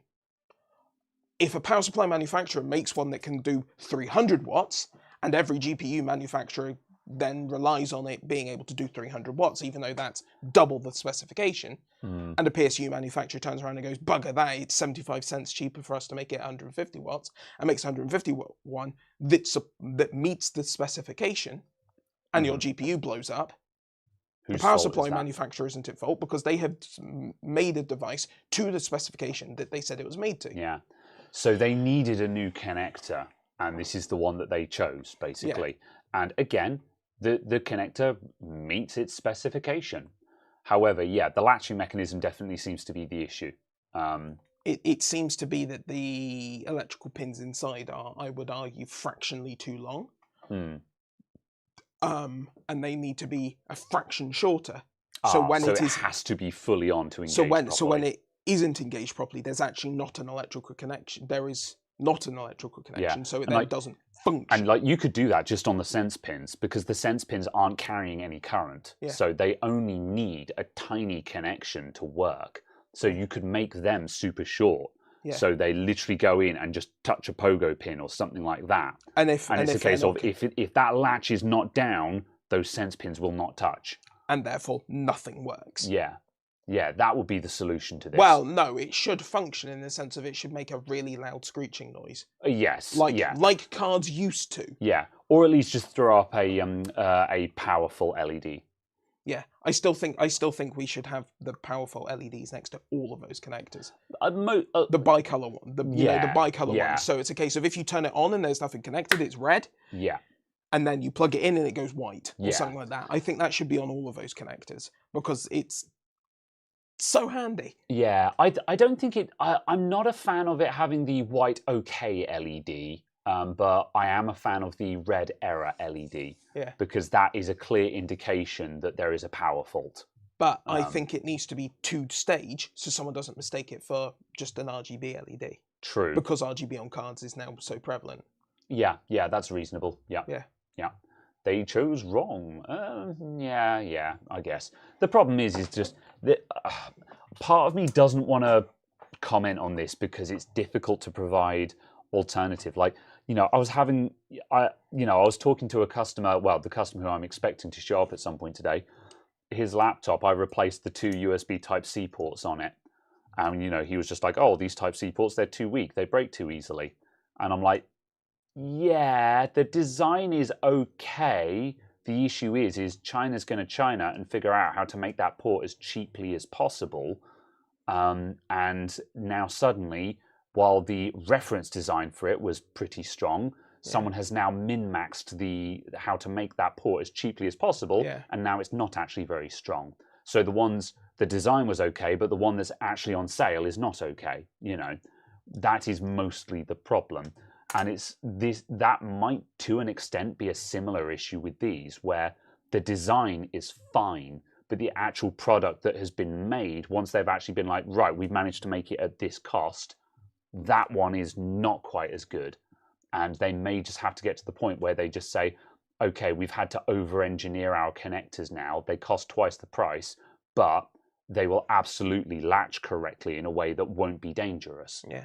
It is also a case of obviously just the fact of, whilst it's a serious outcome, fire, it's also a case of we haven't actually seen that many of them as a percentage of cards sold. Yeah, that's the other thing. Because it's also a case of based off of leaked numbers from insider sources and so on. Apparently the 4090 has sold basically half of the total sales of a 40 series kind of thing. And it's just kind of a case of if we're at that volume of sales... That's a lot of cards. And we have even 1,000 of them. Yeah. That's still a fraction. It's still a very small number. Yeah. And that's still easily possible for it to be ultimately effectively just a case of people not plugging it in properly. Yeah. The only reason why it's even worthy of mention is that just the inherent issue that if your failure mode is fire, that is an unacceptable failure mode. Yeah. Like a failure mode that just results in the card getting bricked is who cares? You just replace it. Yeah. But when there is fire, that's kind of a different threat profile, Yeah, absolutely. And it's kind of that point of obviously a case of as soon as it's a case of there is fire, it becomes a story even if there is 1 out of 10 million units kind of thing. Yeah.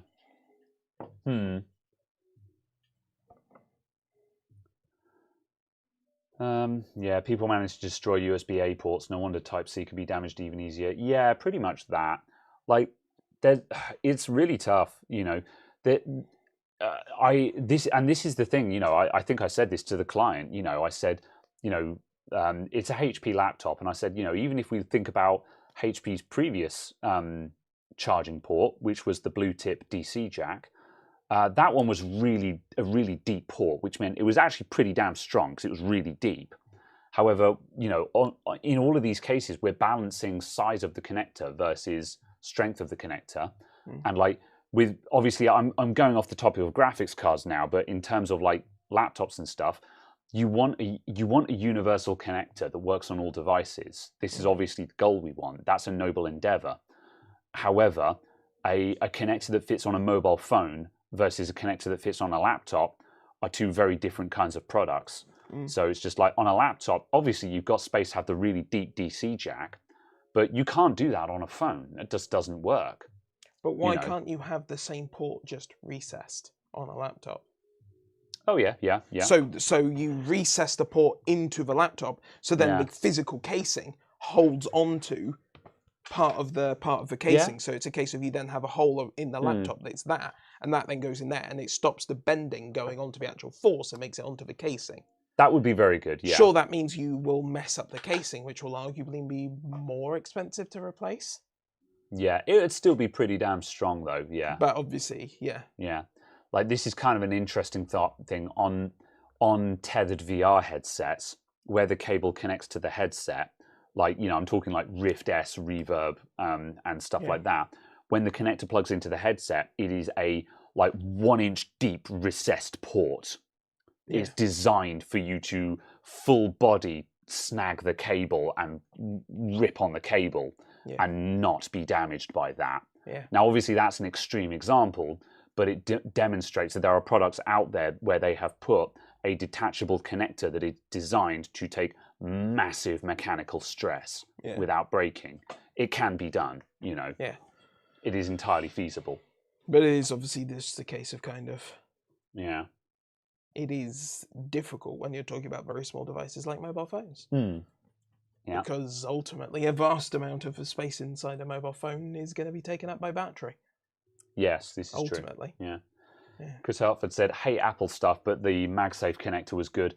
I agree. However,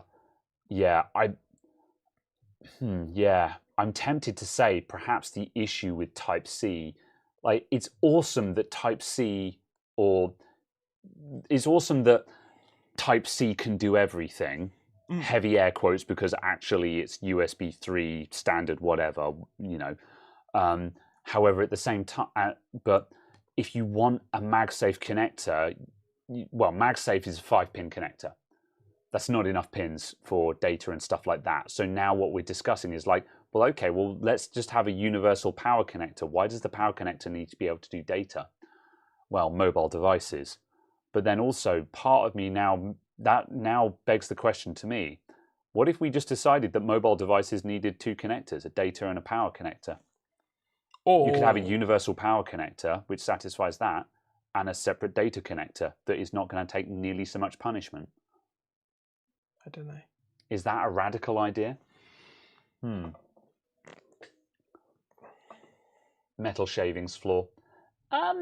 That's a thing, but it's not exactly a big deal. If you get metal shavings in your MagSafe connector, you get a toothbrush and you just brush them out. So it can happen. You know, dust can get into every other port. Lightning and Type-C are both incredibly susceptible to dust. Yeah, I think on mobile phones. I think it's a case that obviously I'm not a case of where this issue is. But it's very much a case of obviously I basically never had any problems with any ports on anything. But it's also a case of like, I don't walk around with cables plugged into my devices all the time when I can drop them, bump them, stuff them in a pocket and snap the connector. Yeah, this comes down to do that. This comes down to an ideal world versus real world issue as well, because it's obviously, you know, like everyone complains about the MagSafe connector and how I haven't got one to hand. I'm going to grab one now actually, just so I can illustrate my point. Everyone complains about MagSafe chargers and how fragile they are, and if I get this brand new one out the case, basically everyone complains about this part here failing on it. Let's put that over my face so you've got some contrast there. So at this point here, just behind the strain relief, that's where this cable will fail. Or at this point here, again, just behind the strain relief, that's where it will fail. And everyone complains about them and be like, oh, you know, terrible design, so weak, and oh, fail all the time. My one, and I dailied Apple laptops for over a decade, I've had a lot, never ever failed. Whereas everyone else, I see them bring in their computer with the cable wrapped up as tight as they can go, or wrapped around the laptop. And it's just like, the design's not the problem, the people are the problem. But, you know, it's a case of, in an ideal world, people are too rough on their stuff. Well, yeah. And, you know, so you say to people, well, stop being so rough on your stuff. Yeah. But we've had technology for a long time now, and people are still rough on their stuff. Yeah. That problem isn't going to go away. I don't like designing for idiots, but they're not getting any smarter. Yeah. You know, if that makes... So, yeah. It's as good as dead. Well, no, MagSafe is alive and well, because the new MacBooks have MagSafe again. MagSafe is back. Is it MagSafe 3? Yeah. I don't know if it's officially called MagSafe 3. Oh, I see. However, it is not the same as MagSafe 2. It is a new MagSafe. Yeah. I also just like the fact that it ends in a USB-C connector. Oh, what at the charger itself? Yes. Yeah, so it goes MagSafe to USB-C. Yeah. I like that in and of itself. Yeah. When they pick up the laptop by the corner of the screen just after you replaced it, yeah. I've had a couple of people who've come in this week with broken screens, and they say, oh, I opened it and it cracked. And as they're demonstrating it to me, they open it by the corner, and I'm like, that's why it cracked. But in some instances, that is unacceptable, that it was designed that you could break it that easily. You know, if you can open a laptop and opening it by one corner deflects the screen enough to crack the screen, that's a design flaw as far as I'm concerned. Yeah. However, I did say to the way I phrased it to the customers, I said, it's because it flexes when you open it from one corner. You shouldn't open it like that. I agree, it is weak and it should be stronger than that, but the reality is they're not strong enough to handle that. Which is one of the reasons why I appreciate MacBooks being metal. They don't have this problem, you know. It's one of the ways in which you can say what you like about a MacBook, but the screen ain't going to crack because you bent it. Hell, the amount of MacBooks I see with dented corners on the screens, and you're like, good grief, that's been dropped onto the screen, and it didn't break. Yeah, exactly. It's pretty good, you know. But if you open it too many times, it will scratch up the ribbon cable. This is true, yeah. This is also true, yes. Yes. Yeah. I'm terribly sorry, sir, but you use this laptop in a dusty environment, so the keyboard no longer works. Yeah, okay, yeah. I'm not. All right, no, all right. Absolutely. But it's just. Please stop walking away with my goalpost now. You know. It's just the fact of both existing inside the same company, inside the same product, and you're just like, yeah. Oh, there's so many... I'm terribly sorry, but you can't back up your iPhone because this is only a 32 gig £1,000 MacBook Air. You need the £15,000 one to support iPhone backup. Yeah, Jurili has just said 20 volts right next to the backlight connector. Yeah. The 20 volt backlight rail is adjacent to a CPU data line with no ground pin between them. And this is the thing. There are some flaws where just I would pay money to know whether that is gross incompetence or malicious built-in obsolescence kind of thing. Yeah. We'll never know. No. But I would love to know if the designer was that stupid. Like, I cannot believe in any world in which a designer who is responsible for engineering Apple's flagship laptop is that stupid. Yeah.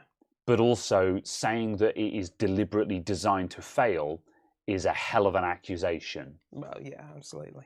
But what other conclusion can you come to in some of these instances? Yeah. You know, like again with these weak screens that will crack if you open it by one side. You know, you're just like, surely in product design with a prototype, someone opened it and was just like, wow, that flexes a lot. Unless... And when we're just like, that's fine, send it to production.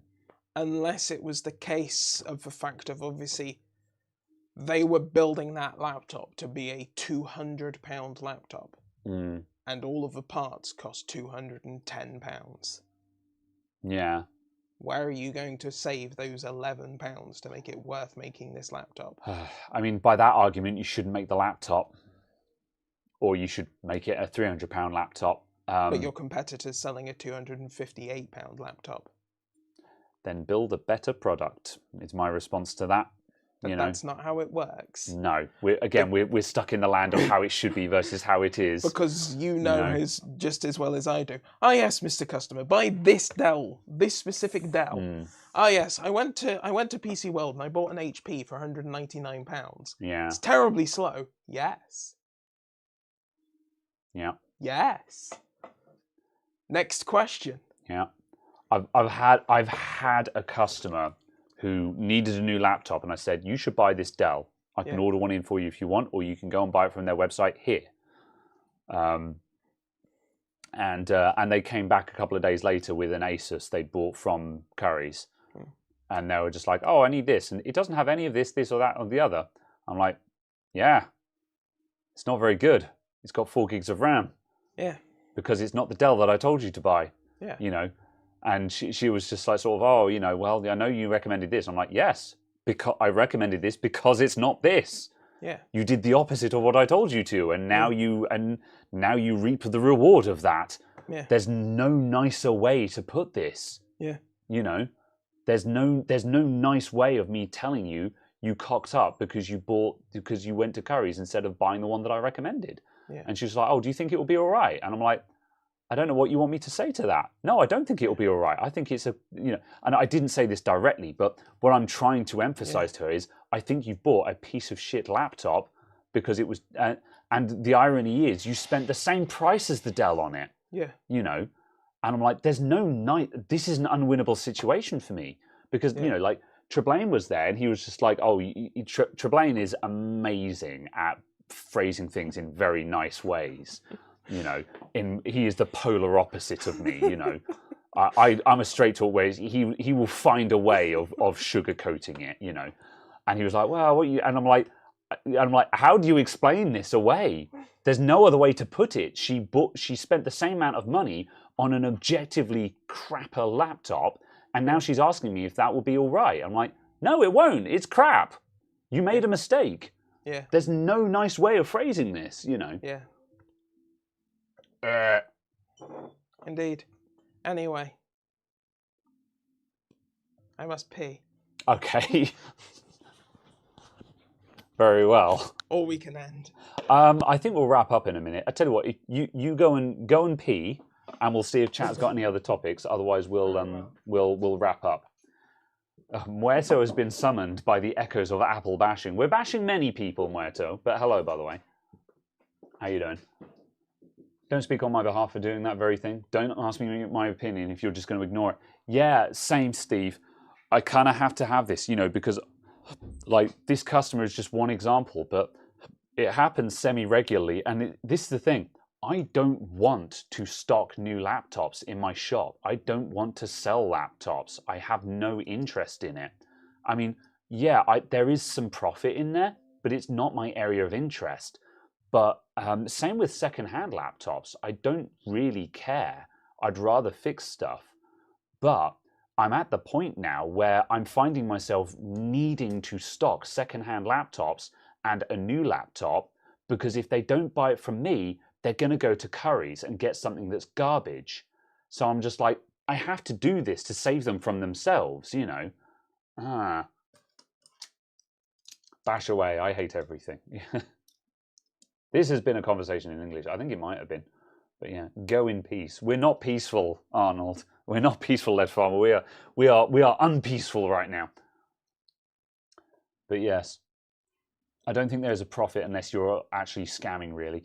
Yeah, I mean, for new devices, what I do, the way I do it is I say, this is the laptop that I recommend you buy from Dell. It is, say, for example, £350 on Dell's website. And I say, I will sell you this laptop for £400. And for that £50 that you're paying me to get it for you, you are paying me to select and get the laptop for you so you don't have to navigate Dell's website. And I'll include a data transfer in there where I'll copy the data across from your old computer for you. You know, that's what I'm doing there. But even then, like 50 quid is more or less as much as I can get away with charging, and that's below my flat fee for a service. My flat fee service is £60 now. You know, so yeah, I will stay and remain mad. So yeah, and yeah, stock deprecates, so it's very difficult to keep stuff in. I have started keeping in secondhand Dell Latitudes, and I'm going to stock a singular Dell laptop as soon as I get round to it. You're going to do what to a Dell laptop? I'm going to stock a singular Dell laptop. So just the one that I would recommend to a customer, which is basically the cheapest one that Dell have, that is 8 gigs of RAM, 250 gigs of storage, and a processor that's not garbage kind of thing. Not asking an i5 equivalent, but an i3 or equivalent, you know. And that I expect to be approximately £350 from Dell, and I'll sell it at approximately £400. I will try to keep one of those in stock because I think that will move. And also, that's a laptop that I don't think is going to deprecate very fast because those base specs, they haven't moved a lot in a while. Yeah. And I think the only thing that is likely to move on that in a hurry is maybe they'll bump it up to 500 gigs of storage as standard. But even then, I can't see that happening anytime soon.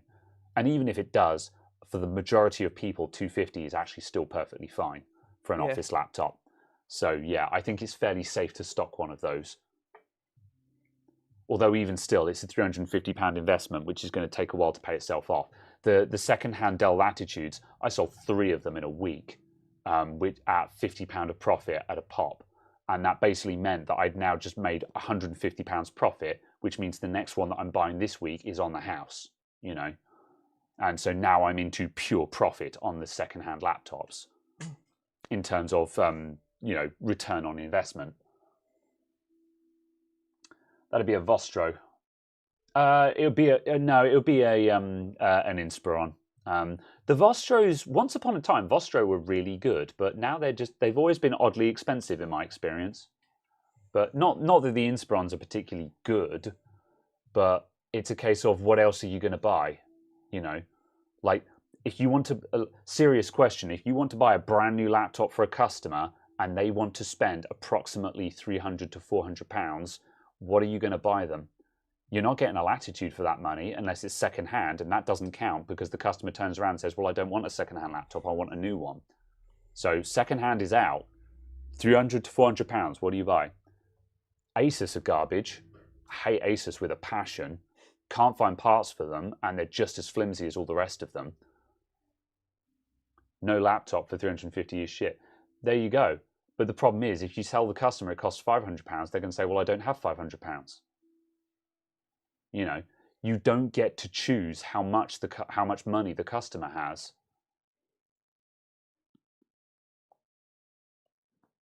Dell is mostly garbage too. I mean, they're fine. Sorry, I'll rephrase that. I think Dell are the least terrible. Dell Inspiron specifically are the least terrible. It's not good, but at least it's common as muck and parts are cheap. So if it does break, it will be fixable. Yeah. You know. Dell is infinitely the least of the worst. Yeah, that's kind of it. Yeah. That's the thing. Yeah, Lenovo are garbage. Lenovo come, they're filled to the brim with bloatware as well, you know. So yeah. Guys on the local radio show are always suggesting the HP Envy line. Yeah, now you're buying a HP, you know, I've got plenty of bones to pick with them. Enjoy your one Wi-Fi antenna. I mean, again, HP for the most part are cheap and easy to repair. So I'll give them that, you know. Yeah, I guess partially just because it's a case of there's a decent volume of them. And because there's a decent volume, obviously there's a decent volume in the parts. Yeah, exactly. Clevo is better than Dell. Yeah, but good luck finding parts for a Clevo. No one has Clevo parts. It's impossible to find parts for Clevos. Yeah. So yeah, that's the thing. It's just if you're a single individual buyer, I would agree that maybe buying a Clevo might be a good option. However, if you're a shop and you're selling a product that you need to support, because if it breaks, they're coming back with it. Yeah. And it will be your problem. Yeah. Now it's a tougher choice, Yeah, absolutely. So yes. What screen size would you say is a minimum? 14-inch? Yeah, I think 14 is the sweet spot. I've got a 13-inch at the moment. I've got a Latitude 7000 that's a 13-inch, and I just come down from the 14-inch, and I'm like, I miss the 14-inch. 14 is a really good size. It doesn't have the bulk of a 15-inch. It's almost as small as a 13-inch, but that extra inch makes a big difference. Yeah. So yeah. Framework available in the UK yet? Probably, but we're talking about £1,200 laptops now, so that's kind of a different category. I'd love a framework. If I were spending 4 figures on a laptop, I think I would probably take the plunge and buy a framework. Yeah. Because I like what they're doing and I want to support them. Yeah. But the problem is I don't need a laptop, so I cannot possibly justify that price tag. Oh yeah, absolutely. The only time I need a laptop is if I'm going away for a weekend or something, and I want to bring a computer with me. And a £200 Dell Latitude is a refurbished Dell Latitude is all I need, and they cost £200. So I'd love to buy a framework. I would buy it, and I would be like, yeah, I love this. But also, it would just spend its entire life sitting on the front desk of the shop, except for the once in a blue moon when I go away. So yeah, just can't justify it, unfortunately. Yeah, absolutely. I think. Yeah. But I think it's also a case of, for me personally, I would be wanting the 16-inch laptops. The ones that have a 16-inch screen, but sat in a 15.6-inch body. Yeah. Like the MacBook 16, the XPS 16. XPS, yeah. Those. Yeah, this is true. Just because it's also a case of, it's like, this is a 15-inch laptop, isn't it? It's not. Yeah, it is, and it's not exactly a brick. Like, this is not a problem, and this is also a MacBook from 2012. Yeah, I enjoy. I ran a MacBook 15-inch for a long time. I had a 15-inch Retina. Yeah. No, I had a 15-inch unibody, and then I went to a 13-inch Retina. But I liked going. I don't miss 15-inch. If you want a big screen, it's great. However, for a portable, I think 13 and 14 inches is the better option. I just don't see why you'd want a smaller screen than this. If you want to actually get anything done on it. Yeah, I don't mind. Yeah. Yeah. If you're kind of using it as a consumption device. Yeah. Every now and then fine. But this feels like if you're working on it, it'd be difficult. Yeah. Fair enough. Right. I think that I've enjoyed this conversation in English. You believe? Yeah. Have you enjoyed this conversation in English? I have faith. I have enjoyed this conversation in English. Okay. Thank you everyone for tuning in. Dell's current 14-inch have 1920 by 1200. Yes, Dell are pretty good about that. Although, just as a side note, if you do go like Dell Latitude 5000 series are the mega cheap. You can find them for like sub $200, like £150 on eBay. They're incredible good value for money. But make sure you check the resolution, because the Dell Latitude 5000 series, there are 1366 by 768 versions of it. Most of them are 1080p, but there are 1366 by 768 ones out there. So just make sure you don't buy one of those, because that'll be garbage. Anyway, thank you for tuning in. I will see you soon. See you next week. And if Treb has got his act together, we'll be building his PC and talking about consoles versus PCs. If he hasn't got his act together, then we'll be taking apart some monitors and finding out why their USB hubs are crap. Indeed, why they have stopped husbing. Indeed. Good. This was a conversation in English. Thank you very much. See you next week. And new video on Tuesday should be. Don't forget to like, comment. Thank you. I did that bit. I set myself up for a smash cut while not actually be ready for end stream. Bye. Good job.